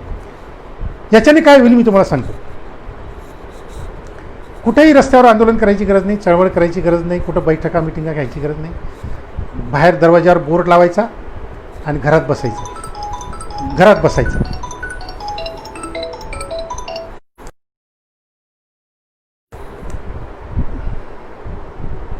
तर अशा प्रकारे बोर्ड लावायचा आणि घरात बसायचं, घरात बसून आंदोलन करायचं. तो जो अधिकारी जनगणना करायला येईल तो बोर्ड वाचेल, त्याच्यात लिहिलेलं असेल की तुमच्या जनगणनेच्या फॉर्ममध्ये OBC कॉलम नसेल तर या घरातून तुम्हाला कुठलीही माहिती मिळणार नाही, या घराचा जनगणनेवर बहिष्कार. तर तो अधिकारी काय करेल, त्याच्याकडे जो फॉर्म असेल ना, त्या फॉर्ममध्ये तो OBC कॉलम शोधेल. अर्थातच OBC कॉलम त्याला सापडणार नाही. मग तो काय करेल, त्या फॉर्ममध्ये सगळ्यात शेवटी एक रिमार्क नावाचा एक कॉलम असतो, शेरा. त्या रिमार्क नावाच्या त्या कॉलममध्ये तो शेरा लिहिल, रिमार्क लिहिल. काय रिमार्क लिहिल की अमुक अमुक या घरामध्ये दरवाजावर असा असा बोर्ड दिसला, त्यांच्या जनगणनेवर बहिष्कार आहे कारण OBC कॉलम नाही, असा तो रिमार्क लिहिल. आणि मग दिवसभरातून जेवढे बी असे रिमार्क जे गोळा होतील त्या जनगणनेच्या फॉर्ममध्ये, ते सगळे कलेक्टरच्या टेबलावर जातील. आणि कलेक्टर जेव्हा बघेल की अरे आपल्या या शहरातून 10,000 OBCंनी बहिष्कार टाकलेला आहे, असं जेव्हा त्याला त्या दिसेल त्यावेळेस तो एक रिपोर्ट तयार करेल, लेखी रिपोर्ट तयार करेल. आणि लेखी रिपोर्टमध्ये तो काय लिहिल की एवढ्या एवढ्या OBC लोकांचा जनगणनेवर बहिष्कार आहे. आणि तो रिपोर्ट कुठे जाईल, तो रिपोर्ट जाईल डायरेक्ट प्रधानमंत्र्याच्या कार्यालयात. म्हणजे तुमच्या वतीने तुमचा कलेक्टर तुमची बातमी प्रधानमंत्र्यापर्यंत पोचवेल. तुम्ही पोचवायची गरज नाही, तुम्ही वर्तमानपत्रात बातमी द्यायची गरज नाही, तुम्ही चळवळ करायची गरज नाही, आंदोलन करायची गरज नाही. तुमच्या वतीने तुमचा कलेक्टर काम करेल. तो कलेक्टर पत्रकार परिषद घेईल आणि मग तो पत्रकारांना सांगेल की OBCंचा बहिष्कार आहे, आणि मग ते पत्रकार बातमी छापतील. तुम्ही बातमी दिली तर छापणार नाही, पण कलेक्टरने बातमी दिली तर तो छापेल, पत्रकार छापेल. आणि प्रधानमंत्र्यापर्यंत ती तुमची बातमी जाईल. तुम्ही प्रधानमंत्र्यांना तुम्ही किती पत्र लिहा, OBC जनगणनेवर बहिष्कार, OBC, ते तुमचं पत्र प्रधानमंत्र्यापर्यंत जाणार नाही. पण तुमच्या वतीने कलेक्टरचं पत्र मात्र प्रधानमंत्र्यापर्यंत जाईल की या OBCंचा जनगणनेवर बहिष्कार आहे म्हणून. तर हे घरात बसून आंदोलन करायचं आहे. मी तुम्हाला गॅरंटी देऊन सांगतो, 52% OBC, निम्म्या OBCंनी जरी बहिष्कार टाकला, 25% OBCंनी जरी बहिष्कार टाकला, तर या देशाची जनगणना होऊ शकत नाही, जनगणनाच होऊ शकत नाही. कारण जनगणनेचा अर्थ होतो प्रत्येक व्यक्तीचा डेटा, प्रत्येक व्यक्तीची माहिती, प्रत्येक घराची माहिती, प्रत्येक समाज घटकाची माहिती. आणि मी तुम्हाला सांगतो की जर जनगणनेचा प्रोग्राम फेल गेला तर त्याचा सगळ्यात मोठा परिणाम आंतरराष्ट्रीय राजकारणावर होईल. मी देशाच्या राजकारणावर म्हणत नाही आहे. जनगणना जर तुम्ही फेल केली बहिष्कार टाकून, तर त्याचा इमिजिएट परिणाम आंतरराष्ट्रीय राजकारणावर होईल, आंतरराष्ट्रीय बाजारपेठेवर होईल. तुम्ही म्हणाल का सर, बघा, हे जे आंतरराष्ट्रीय करार मदार होतात, भांडवलदारांचे, कारखानदारांचे, बाजारपेठांचे, व्यापाऱ्यांचे, हे काय अशी उगाच वरवर थोडे होतात अंदाजेपंचे. त्याच्यामध्ये शास्त्रशुद्ध अभ्यास असतो. कोणत्या देशाशी कोणता करार करायचा, कोणत्या देशामध्ये किती भांडवल गुंतवायचं, कोणत्या देशामध्ये किती इन्व्हेस्टमेंट करायची, कोणत्या क्षेत्रात करायची, शैक्षणिक क्षेत्रात करायची का शेतीच्या क्षेत्रात करायची, कशात करायची, याचा सगळा अभ्यास जनगणनेमुळे होतो. जनगणनेच्या डेटाच्या आधारावर होतो. हे जे सगळे प्रगत राष्ट्र आहेत ना, अमेरिका, जपान, चीन, हे सगळे देश तुमच्या देशाच्या जनगणनेचा अभ्यास करतात की कोणता भाग किती मागासलेला आहे. आणि तिथं जर आपण आपला कारखाना काढला किंवा आपली इन्व्हेस्टमेंट जर तिथल्या कारखान्यात केली तर किती नफा मिळेल, तिथं स्वस्त मजुरी आहे की नाही, ते मागासलेले असतील तर स्वस्त मजुरी मिळेल, मग तिथे अधिक नफा होईल. मग त्या नफा देणाऱ्या कंपनीमध्ये इन्व्हेस्टमेंट करा. मग या देशामध्ये इतके इतके शैक्षणिक मागासलेले लोक आहेत का, मग चला आपण तिथे आता विद्यापीठ ओपन करू आणि आपला स्वतःचा अभ्यासक्रम सुरू करू, जेणेकरून त्या विद्यापीठाच्या माध्यमातून आपल्याला प्रचंड नफा मिळेल. मग विद्यापीठ, खाजगी विद्यापीठांमध्ये लोक पैसे अटकवतील, गुंतवतील, त्याच्यातून नफा कमवतील. पण हे केव्हा, जर तुमच्या देशाची आकडेवारी तिथं गेली तर. आणि जर तुमच्या देशाची आकडेवारी तुम्ही जर जाऊ दिली नाही, जनगणनेवर बहिष्कार टाकून जनगणनाच होऊ दिली नाही, तर जनगणनेची आकडेवारी त्या देशांपर्यंत जाणार नाही, त्यांचा अभ्यासच होणार नाही. आणि मग ते विचार करतील की आता काय करायचं, या देशाशी कसे काय करार करायचे, या देशामध्ये कसं काय इन्व्हेस्टमेंट करायची, कसे काय करार मदार करायचे. तर या देशाच्या सरकारची जी पत आहे बाहेर जगामध्ये, ती केवळ जनगणनेवर असते, लक्षात घ्या. आणि जर ही जनगणना जर ओबीसींनी जर होऊ दिली नाही, हाणून पाडली बहिष्कार टाकून, तर मी तुम्हाला गॅरंटी देतो भारत सरकार ताबडतोब जागृत होईल. कारण प्रचंड मोठं नुकसान होईल, लक्षात घ्या, देशाचं प्रचंड मोठं नुकसान होईल जर जनगणना झाली नाही तर. मी तुम्हाला गॅरंटी देऊन सांगतो, जर 52% ओबीसींमधून 25% ओबीसींनी जरी बहिष्कार टाकला, तरी जानेवारी फेब्रुवारीपर्यंत सरकारला निर्णय घ्यावा लागेल, पार्लमेंटचं अधिवेशन बोलवावं लागेल, पार्लमेंटच्या अधिवेशनामध्ये नवीन कायदा जनगणनेचा करावा लागेल आणि जनगणनेच्या नव्या कायद्यामध्ये त्यांना स्पष्टपणे लिहावं लागेल की 2021च्या जनगणनेमध्ये आम्ही ओबीसींची जात न्याय जनगणना करावी लागेल. असा कायदा पार्लमेंटमध्ये मंजूर होईल जानेवारी आणि फेब्रुवारी महिन्यामध्ये. जानेवारी 2021 किंवा फेब्रुवारी 2021मध्ये पार्लमेंटमध्ये कायदा मंजूर होईल ओबीसींच्या जनगणनेचा. आणि मग मार्च एप्रिलपासून जी जनगणना सुरू होईल ती खरी ओबीसींची जात न्याय जनगणना असेल. शॉर्ट टर्म प्रोग्राम आहे. म्हणून आत्तापासून सगळ्या ओबीसी कार्यकर्त्यांनी कामाला लागायचं आहे. आपल्या परिसरामध्ये कोणी ओबीसी इंजिनियर आहे का, डॉक्टर आहे, पकडा त्याला सांगा, साहेब विनंती, आम्हाला तुम्ही कमीत कमी 5,000, 2,000, 1,000 फॉर्म छापून द्या, जनगणनेवर बहिष्कार टाकणारी बोर्ड छापून द्या, काही प्रिंट करायचा फॉर्म, स्टिकर करा, जास्त पैसे असतील तर स्टिकर तयार करा आणि दिसलं घर की चिटकवा, आणि चिटकवताना जर ते घर उघडं असेल तर सांगा, साहेब तुमच्या घरावर असा बोर्ड आम्ही लावतो आहे, जनगणना करायला जो अधिकारी येईल त्याला हा बोर्ड दाखवायचा आणि जनगणनेवर बहिष्कार टाकायचा. मला एक सांगा,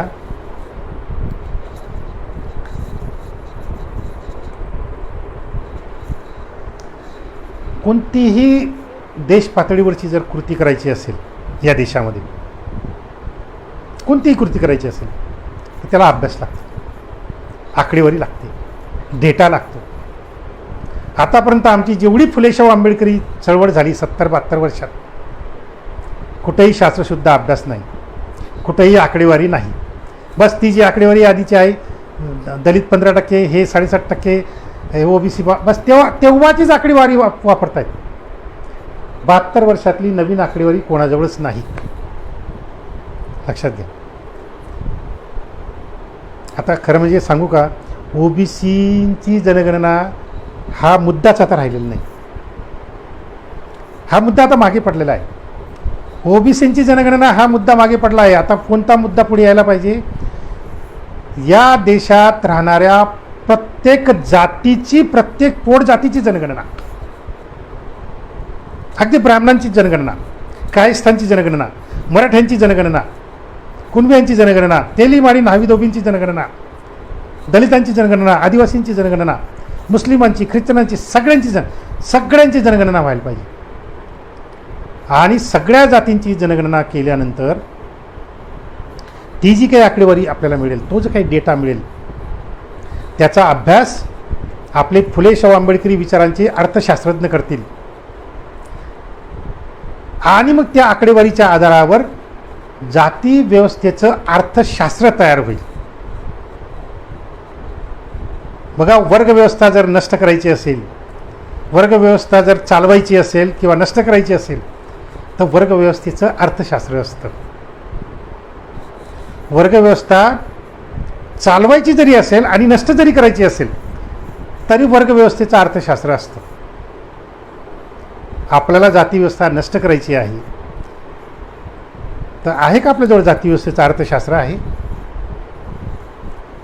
जातीव्यवस्थेचं अर्थशास्त्र आपल्याजवळ आहे का? नाही आहे.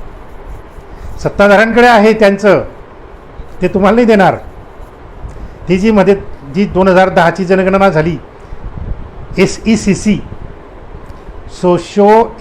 सोशिओ इकॉनॉमिकल कास्ट सेन्सस 2010, असा एक कायदा पार्लमेंटने मंजूर केला होता. Socio economical caste census, SECC 2010चा कायदा. आणि त्याप्रमाणे प्रत्येक जाती पोटजातीची जनगणना त्यांनी केलेली आहे. त्याची आकडेवारी ते आपल्याला देत नाहीत. लक्षात घ्या, ती त्यांच्यासाठीची जनगणना होती, त्यांच्या अर्थशास्त्रज्ञांसाठी ती होती, त्यांच्या समाजतज्ञांसाठी ती होती, त्यांच्या शिक्षण तज्ज्ञांसाठी ती आकडेवारी आहे. ते आपल्याला ती आकडेवारी देणार नाही, दिली पण नाही, अजून पण नाही दिली. अनेक आपले ओबीसी नेते मागणी करतात ते SECCची जनगणनेची. अरे तुम्हाला तुमच्यासाठी नव्हतंच ते त्यांनी त्यांच्यासाठी केली ती जनगणना. आपल्याला आपली जनगणना पाहिजे असेल तर दर 10 वर्षांनी आम्हाला आमची ताजी आकडेवारी पाहिजे.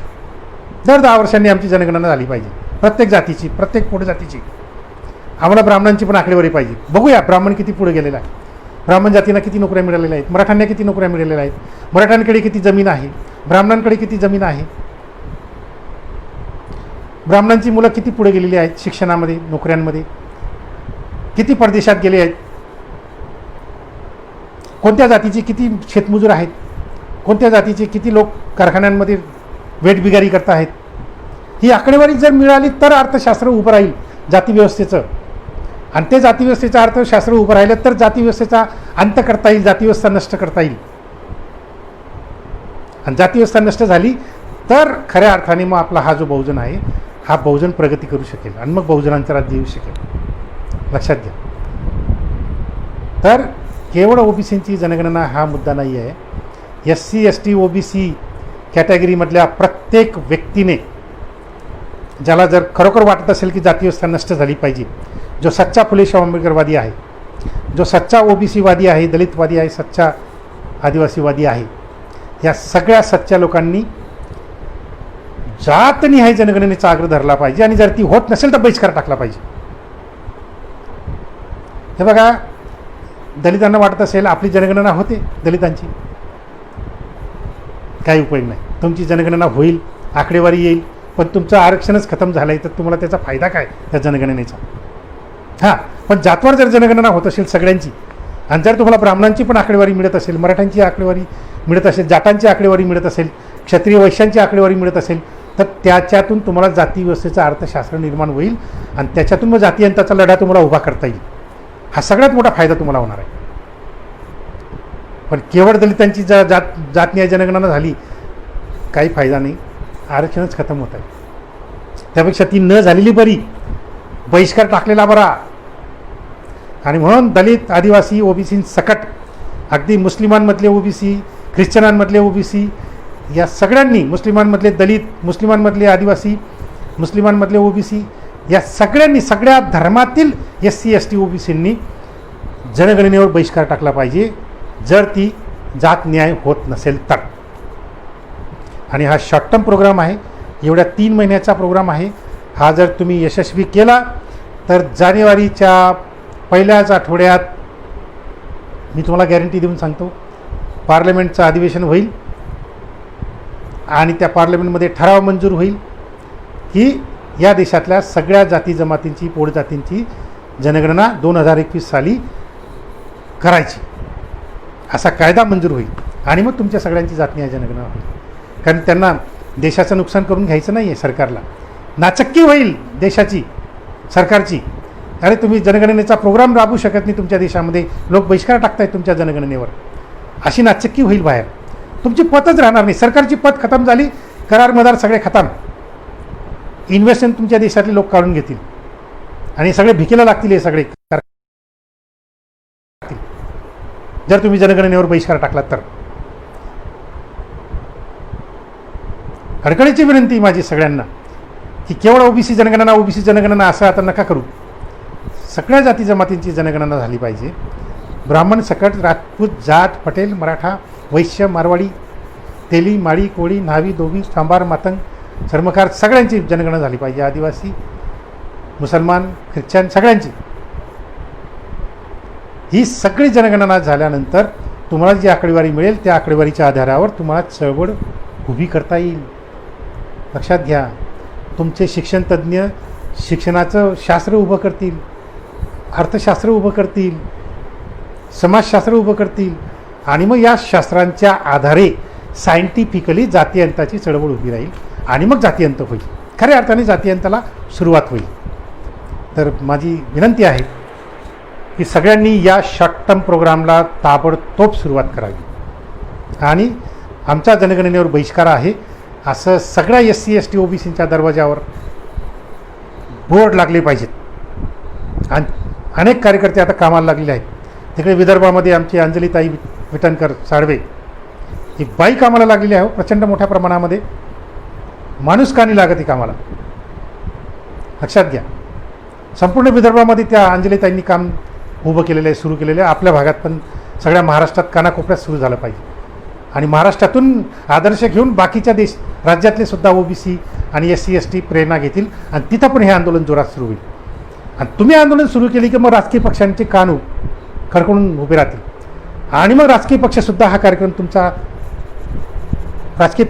कार्यक्रम ते त्यांच्या हाती घेतील आणि मग राजकीय पक्षसुद्धा जनगणनेवर बहिष्कार टाकतील आणि मग ते जनगणनेचं बहिष्काराचं आंदोलन यशस्वी होईल आणि मग पार्लमेंटमध्ये कायदा होईल जनगणनेचा आणि मग त्याच्यानंतर जात न्याय जनगणना या देशाच्या सगळ्या जाती जमातींची होईल. तर मी आता थांबतो. प्रश्नोत्तराच्या स्वरूपामध्ये आता आपण पुढे चर्चा सुरू ठेवूया. तर मला प्रश्न विचारा. मला आता इथं हां चला ठीक आहे, मी वाचण्याचा प्रयत्न करतो किंवा फोन आहे, फोनवर जरी विचारलं तरी चालेल. बघा, माझा फोन नंबर सगळ्यांनी लिहून घ्या. बरं, माझा फोन नंबर सगळ्यांनी लिहून घ्या. कॉमेंट कुठं आहे? कॉमेंट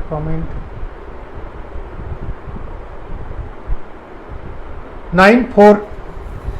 सगळ्यांनी माझा हा दुसरा जो हँडसेट आहे त्याचा मोबाईल नंबर लिहून घ्या. 9422278546.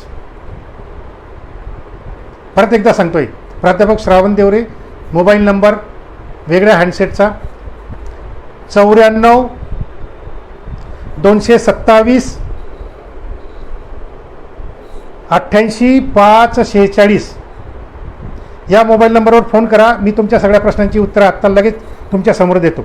बोला गायकवाड साहेब, प्रश्न विचारा.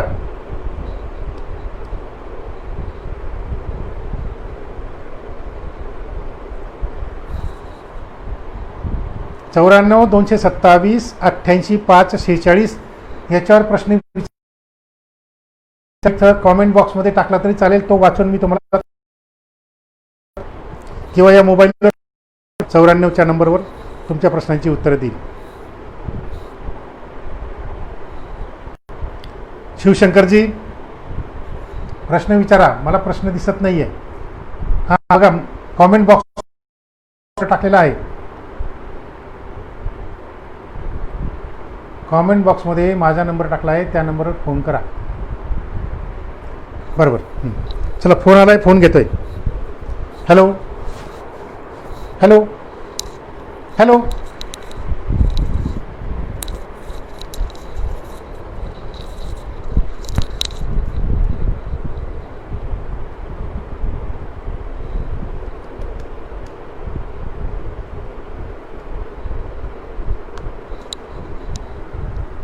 हां, येस, बरोबर.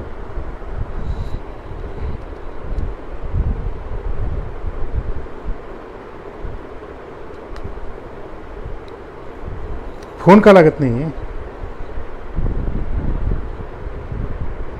हां, आकाश मौर्यजी, फोन. हां, बोला बोला. हॅलो. तो नंबर नका लावू तुम्ही.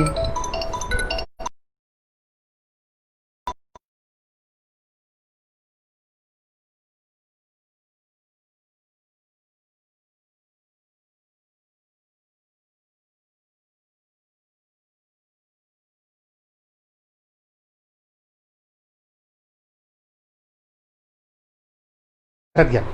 युवक संघटना ज्या आहेत ओबीसींच्या, त्यांना तुम्ही सगळ्यांनी बोर्ड छापून तयार करून द्या, स्टिकरच्या स्वरूपात म्हणा किंवा साध्या कागदावर बी तुम्ही छापून दिलं तरी चालेल. मग ते गोंदची बाटली घेऊन, डिंकची बाटली घेऊन ते चिटकवत फिरतील. पण तुम्ही आता या सगळ्या तरुणांच्या झूमवर मिटिंगा घ्या, झूम ॲपवर किंवा फेसबुकवर मिटिंगा घ्या आणि आपल्या ओबीसी युवकांना, अगदी आपल्या घरातल्या तरुणांना पण कामाला लावा.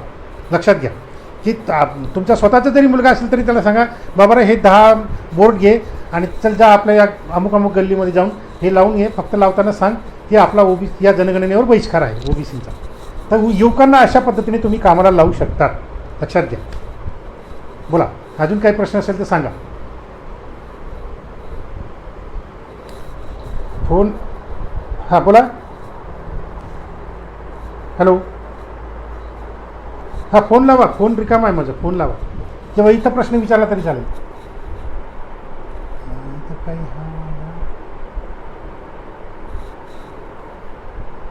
हां, अंजली ताईंनी कॉमेंट टाकलेली आहे. Thank you, very good. बघा, अंजली ताई जशा काम करता आहे तशा इतरही स्त्रियांनी कामाला लागलं पाहिजे आणि इतर तरुणांनी पण त्यांच्याकडे बघून त्यांचा आदर्श घ्या आणि काम जोरात सुरू करा. लक्षात घ्या. अंजली ताई यांनी सुप्रीम कोर्टामध्ये, त्या वकील आहेत, त्यांनी सुप्रीम कोर्टामध्ये ओबीसी जनगणनेसाठी सुप्रीम कोर्टात केस टाकलेले आहे आणि ते केस लढवत आहेत. लक्षात घ्या. आणि इकडे बोर्डाचं पण आंदोलन, बोर्ड लावा आंदोलन पण त्यांचं चालू आहे, पाठी लावा आंदोलन. त्याप्रमाणे महाराष्ट्रात सगळ्या तरुणांनी त्यांचा आदर्श घेऊन जोरात काम सुरू केलं पाहिजे. प्रश्न विचारायचे असेल तर तसं पाहायला गेलं मी अगदी स्पष्ट विवरण केलेलं आहे, विवेचन केलेलं आहे. प्रश्नाची तशी गरज नाही, परंतु जर असेल शंका तर विचारा. मी मगाशी सांगितलं युवकांना कसं कामाला लावायचं. अगदी आपल्या घरच्या मुलांपासून सुरुवात करा आणि कामाला लावा. हे बघा, लाज बाळगू नका कामाची. बघा, ते लाखांचे मोर्चे निघाले मराठा समाजाचे. अक्षरशः घरातल्या लहान पोरी बाळी रस्त्यावर आल्यात. लाखांचे मोर्चे निघाले म्हणून त्यांना मराठा आरक्षण मिळालं. ओबीसींना थोडी तरी लाज वाटली पाहिजे, शरम वाटली पाहिजे की मागच्या 3 पिढ्यांनी संघर्ष करून मंडल आयोगाचं आरक्षण तुम्हाला मिळवून दिलं आणि आज ते खतम होण्याच्या मार्गावर आहे आणि रस्त्यावर तुमच्या कोणी येत नाही. हो, 3 मोर्चे आम्ही आझाद मैदानावर काढले. गेल्या 2 वर्षात आम्ही आझाद मैदानावर 3 मोर्चे काढले, धरणे आंदोलनं केली. येत नाहीत आमचे ओबीसी प्राध्यापक. गांडीत शेपूट घालून काय कुठं बायकोच्या कुशीमध्ये जाऊन बसतात मला समजत नाही. हे सगळे ओबीसी प्राध्यापक, ओबीसी डॉक्टर आहो. अरे तुम्ही नका येऊ मोर्चाला, पण तुमच्याकडे एवढा पैसा आहे, गाडी करून द्या. ते जे बेरोजगार तरुण आहेत त्यांना सांगा, अरे या गाडीत बसा आणि जा मोर्चाला ओबीसीच्या. एवढं तर करता येईल. त्या मराठ्यांनी ते केलं, त्या पद्धतीने गाड्या भरभरून आणल्या, तेव्हा कुठे लाखांचे मोर्चे निघाले. तुम्ही स्वतः तर येत नाही, पण एखादी गाडी करून तुम्ही काही ओबीसी बेरोजगार तरुणांना गाडीत बसून मोर्चाला तर पाठवू शकतात, धरणे आंदोलनाला तर पाठवू शकतात. स्वतः येत नाही, दुसऱ्यांना पाठवत नाही. हे सगळे ओबीसी डॉक्टर, ओबीसी प्राध्यापक 1 नंबरचे हरामखोर आहेत. काही अजिबात का. हां, आणि यांची पोरं मात्र मेडिकल इंजिनिअरिंगला ओबीसींची सवलत घ्यायला पुढे. तर शेतकऱ्याचा मुलगा जाणार आहे का मेडिकल इंजिनिअरिंगला सवलत घ्यायला? हे ओबीसी प्राध्यापकांचीच मुलं जातात सवलत घ्यायला. हे ओबीसी डॉक्टरांचीच मुलं मेडिकल इंजिनिअरिंगला जातात सवलत घ्यायला ओबीसींची. शिष्यवृत्ती माफ पाहिजे, हे माफ पाहिजे, सवलती. मला अनेक लोकांचे फोन येतात, त्याच्यामध्ये डॉक्टर प्राध्यापकांचेच फोन असतात की ते क्रिमिलेअरचं काय नवीन काय, म्हणजे क्रिमिलेअरची माहितीसुद्धा ठेवत नाहीत हे लोक. ऐन वेळेस मुलाला गरज भासली की मग लगेच मला फोन करतात की साहेब यावर्षी काही क्रिमिलेअरची लिमिट वाढलं का, हे झालं का, ते झालं का. हे इतके नालायक लोक आहेत आपले, अक्षरशः वाईट शिव्या येतात माझ्या तोंडात. पण काय करणार, परिस्थिती इतकी वाईट आहे. अरे सगळं खतम होऊन चाललेलं आहे. मागच्या 3 पिढ्यांनी संघर्ष केलेला, ते कसं तरी मिळवलं. अरे तुमच्यासाठी लोकांचे जीव गेलेले आहेत. हां, गोपीनाथ मुंडे साहेबांचा जीव गेला. कशामुळे गेला? ते ओबीसी जनगणनेचं भाषण त्यांनी पार्लमेंटमध्ये केलं म्हणून त्यांचा ॲक्सिडेंट झाला आणि त्यांना मारून टाकलेलं आहे. ते हे जे ज्यांना मी पुस्तक अर्पण केलेलं आहे, हे सगळे जे ओबीसी लोक आहेत, हे ओबीसी लोक खऱ्या अर्थाने मंडल आयोगाचे नेते आहेत. हे बघा, हे खरे ओबीसींचे नेते आहेत. हे बघा, ॲडव्होकेट जनार्दन पाटील, लक्षात घ्या. हे त्यागमूर्ती चंदापुरी आहेत. हे कुशवा आहेत. हे शहीद रामप्रसाद कुशवा, शहीद बाबू जगदेवप्रसाद कुशवा, हे सगळे ओबीसी आहेत. लक्षात घ्या. हे जननायक कर्पूरी ठाकूर, नावी समाजाचे नेते. कर्पूरी ठाकूर हे 2 वेळा मुख्यमंत्री बनलेत बिहारचे, नावी समाजाचा माणूस, पण ओबीसी नेता. 2 वेळा मुख्यमंत्री बनलेत. 2 वेळा मुख्यमंत्री झाल्यानंतर त्यांनी लगेच ओबीसी आरक्षण लागू केलं आणि लगेच ओबीसी आरक्षण लागू केल्यानंतर लगेच या सगळ्या समाजवादी ब्राह्मणांनी, RSSच्या ब्राह्मणांनी, सगळ्यांनी त्यांना खाली खेचलं, त्यांचं सरकार पाडलं. ते कर्पूरी ठाकूर साहेब, नावी समाजाचे नेते, बिहारमध्ये त्यांनी ओबीसी आरक्षण लागू केलं. हे सगळे त्याग केलेला आहे, बलिदान केलेलं आहे या लोकांनी. हे जे आहेत ना, अमर शहीद बाबू जगदेवप्रसाद कुशवा, 10 लाखांच्या मोर्चामध्ये, ओबीसींचा 10 लाखांचा मोर्चा होता.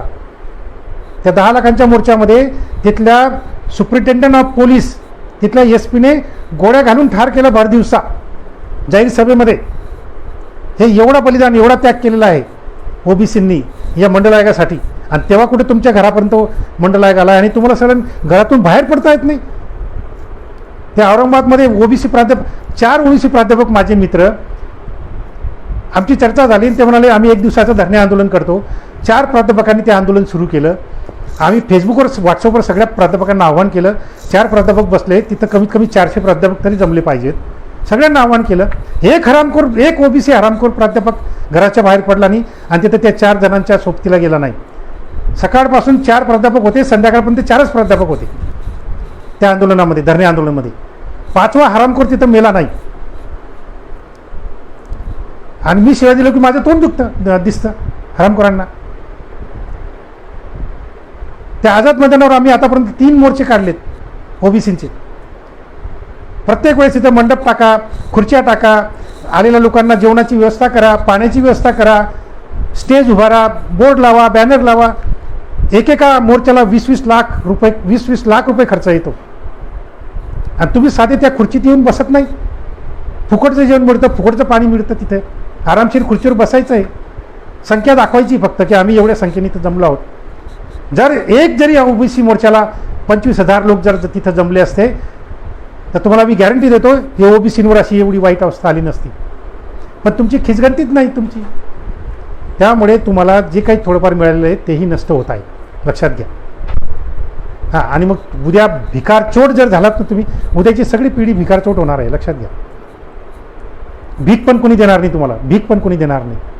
हे प्राध्यापकांची मुलं, डॉक्टरांची मुलं, त्यांचे नातवंड पतवंड, हे जे म्हणतात ना आज की आज आमच्याजवळ असं आहे, आज आमच्याजवळ तसं आहे, काही शिल्लक राहणार नाही तुमच्याजवळ.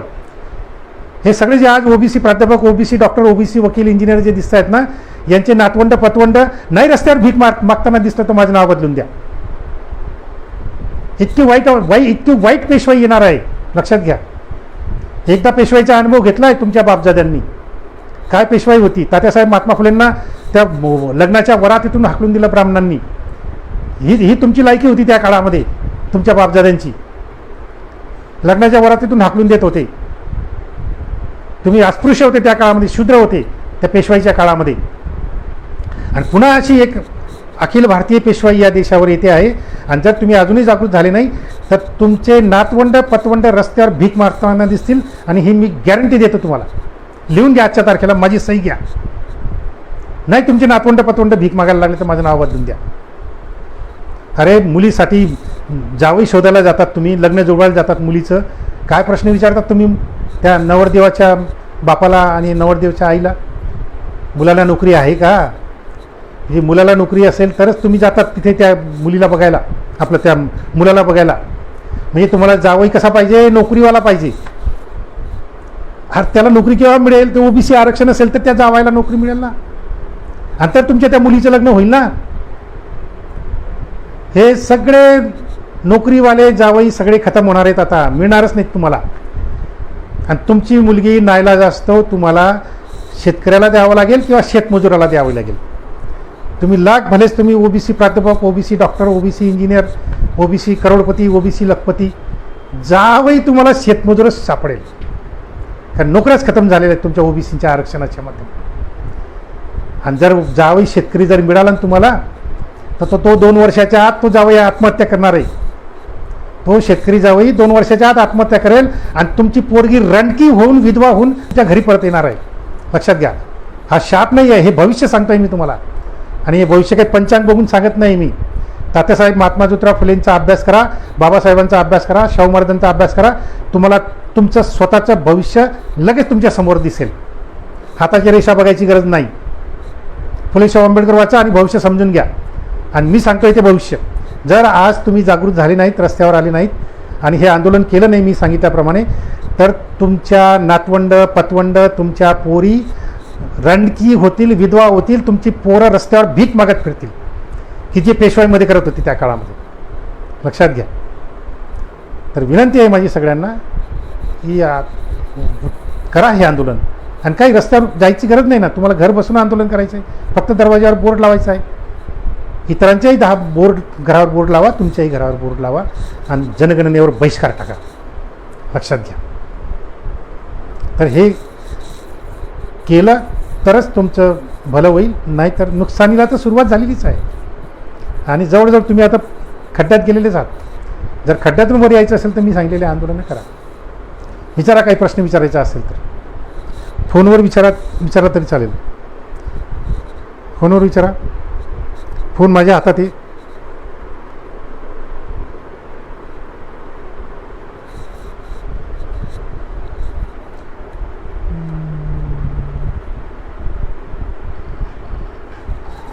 हां, फोन येतोय. हां बोला. Hello hello hello. हां बोला. Hello hello.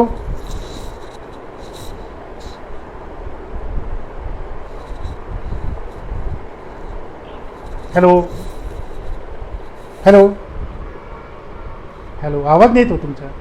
Hello hello hello hello hello.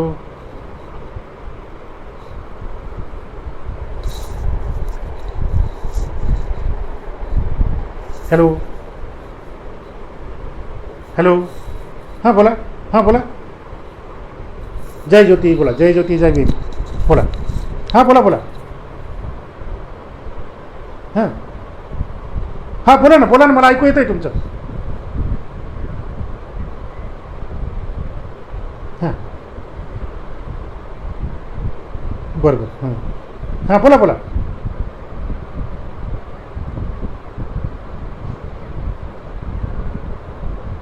हां बोला ना, बोला.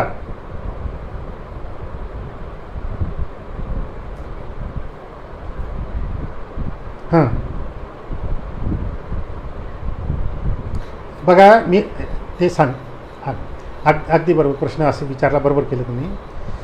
हे बघा, आपल्याला हे जे आंदोलन करायचं आहे, हे आंदोलन कुठपर्यंत करायचं आहे की तो जो जनगणना करायला आलेला जो अधिकारी आहे तो बोर्ड वाचेल, त्या जनगणनेच्या फॉर्ममध्ये रिमार्कमध्ये लिहील, कलेक्टरकडे जाईल, कलेक्टर रिपोर्ट तयार करेल आणि पाठवेल. हां मग आता तुम्हाला पुढची प्रोसेस सांगतो.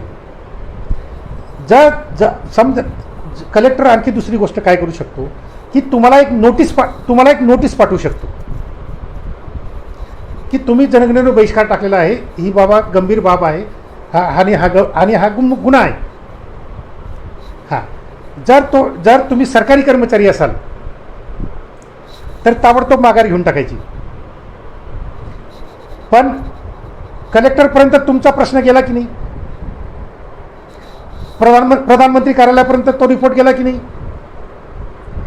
जर बस झालं आपलं आंदोलन यशस्वी झालं लगेच माघार घेऊन घ्यायची. जर सरकारी कर्मचारी असेल तर हां,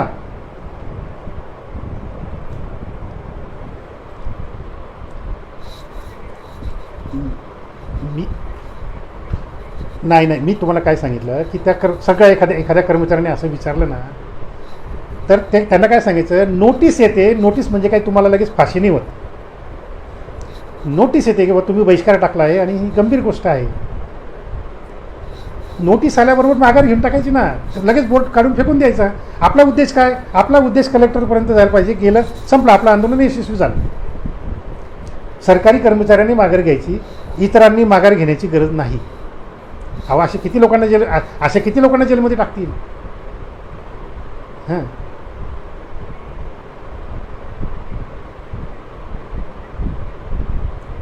नाही काही नाही. हे बघा जातीचं काम करणं किंवा जाती संघटनांचं काम करणं किंवा जाती कॅटेगरीचं काम करणं हा सामाजिक गुन्हा नाही, राजकीय पण नाही आहे. मी माझ्या समाजाच्या हितासाठी हे काम करतो आहे. काही निवडणूक लढवतो आहे का, काही राजकारण करतो आहे का, नाही. मी माझ्या समाजाची जागृती करणं हा माझा अधिकार आहे. त्यामुळे निवडणूक लढवणं गुन्हा आहे, ते नका करू. फक्त सामाजिक करा, राजकीय नका करू.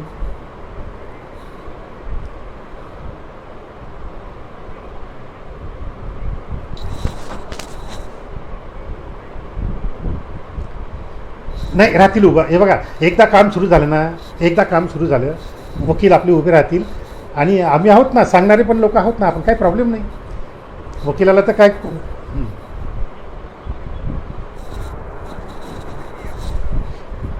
हो हो हो हो हो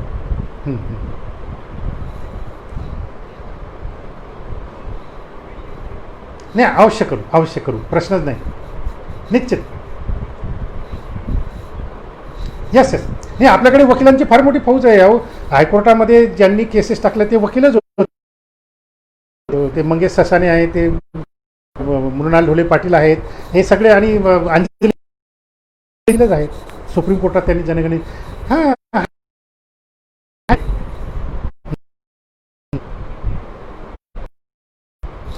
निश्चित उभे राहतील, अगदी गॅरंटी, निश्चित उभे राहतील. काही चिंता करू नका.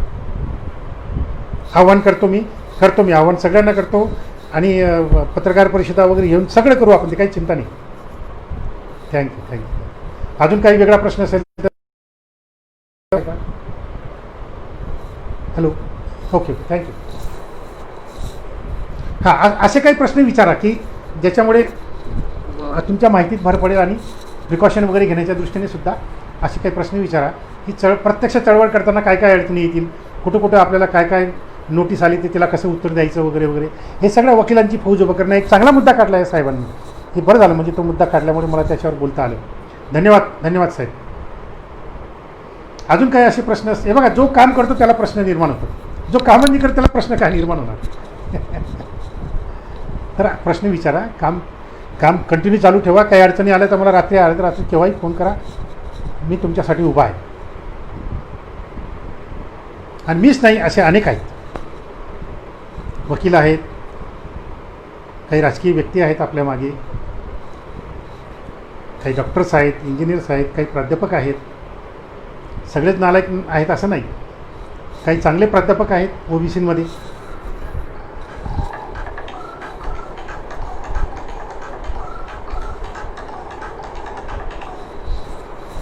हां, हॅलो, हां बोला. हां बोला, तुमचं नाव सांगा. नाव? हां, आकाश मैत्रे. हां, बोला आकाशजी, बोला.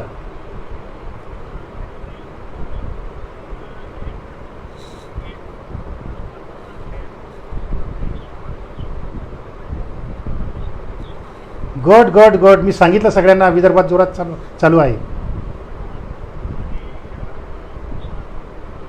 हं. हां.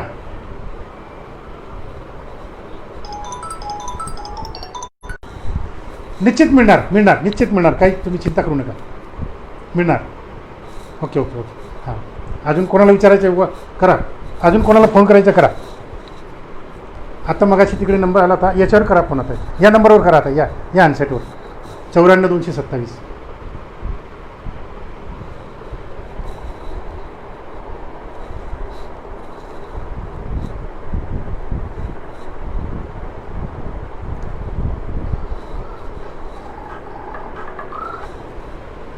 हां, अंजलीताईंचा फोन आहे. अंजलीताई बोला बोला.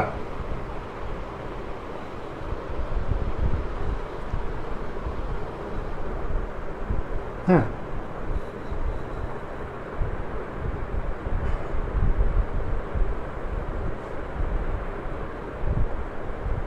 हां.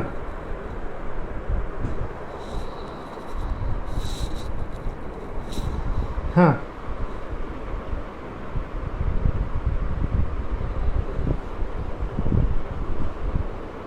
हं.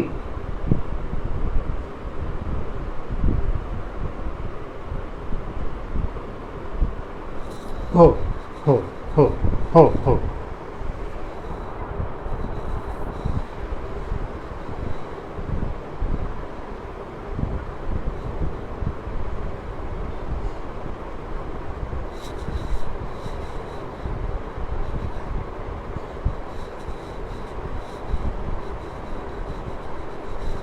अगदी बरोबर बरोबर, मी सांगतो आता परत. आणि मी आता सगळ्यांना आव्हान करतो आहे की जसं तुम्ही माझं 1 तासाचं भाषण ठेवलं, तसं भाषण अंजलीताई विटणकर साळवे यांचं 1 तासाचं भाषण पुढच्या आठवड्यामध्ये आयोजित करा. ते तुम्हाला संपूर्ण कायदेशीर मार्गदर्शन करतील. मी संयोजकांना विनंती करतो आहे, ताई तुम्ही पुढच्या वेळेस फेसबुकवर लाईव्ह भाषण करायचं आहे. हां.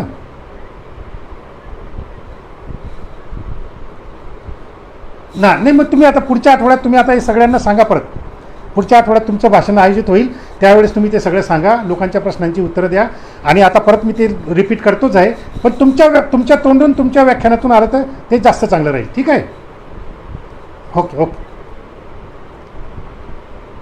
नाही, धन्यवाद कसलं ताई, आपलं कामच आहे ताई, असं काय करता. ठीक आहे, चालेल. Okay okay, thank you. Hello hello.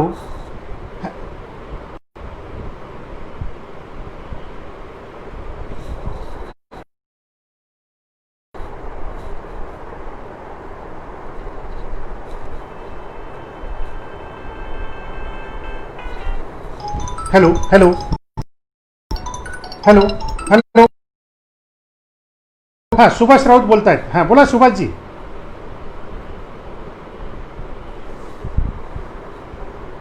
Very good. अरे वा वा, व्हेरी गुड, अभिनंदन.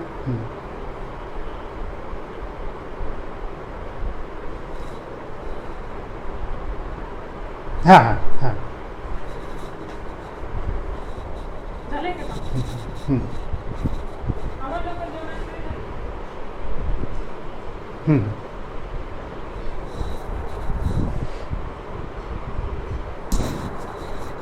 हं. हं.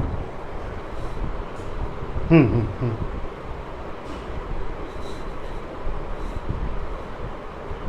हं.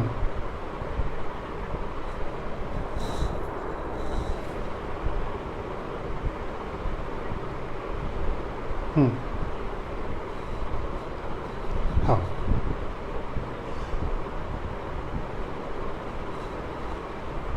हं. चालेल, मी शंकरराव अण्णांना सांगतो बरं का. हां, आणि अण्णा आपला हा कार्यक्रम ऐकतायत. या माध्यमातून मी अण्णांना विनंती करतो आहे की तुम्ही सुभाषजींनी जी सूचना केली आहे त्याप्रमाणे त्यांनी मीटिंग आयोजित करायला पाहिजे आणि तरुणांना कार्यकर्त्यांना कामाला लावलं पाहिजे. ठीक आहे. चला, ओके ओके, बाय. चला, पुढचा प्रश्न येऊ द्या.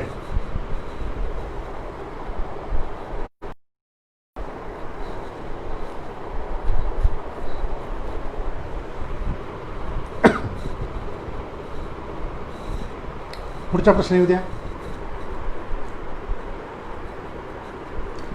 पोस्ट कॉमेंटमध्ये प्रश्न विचारला तरी चालेल, कॉमेंट बॉक्समध्ये मला वाचता येतं इथे.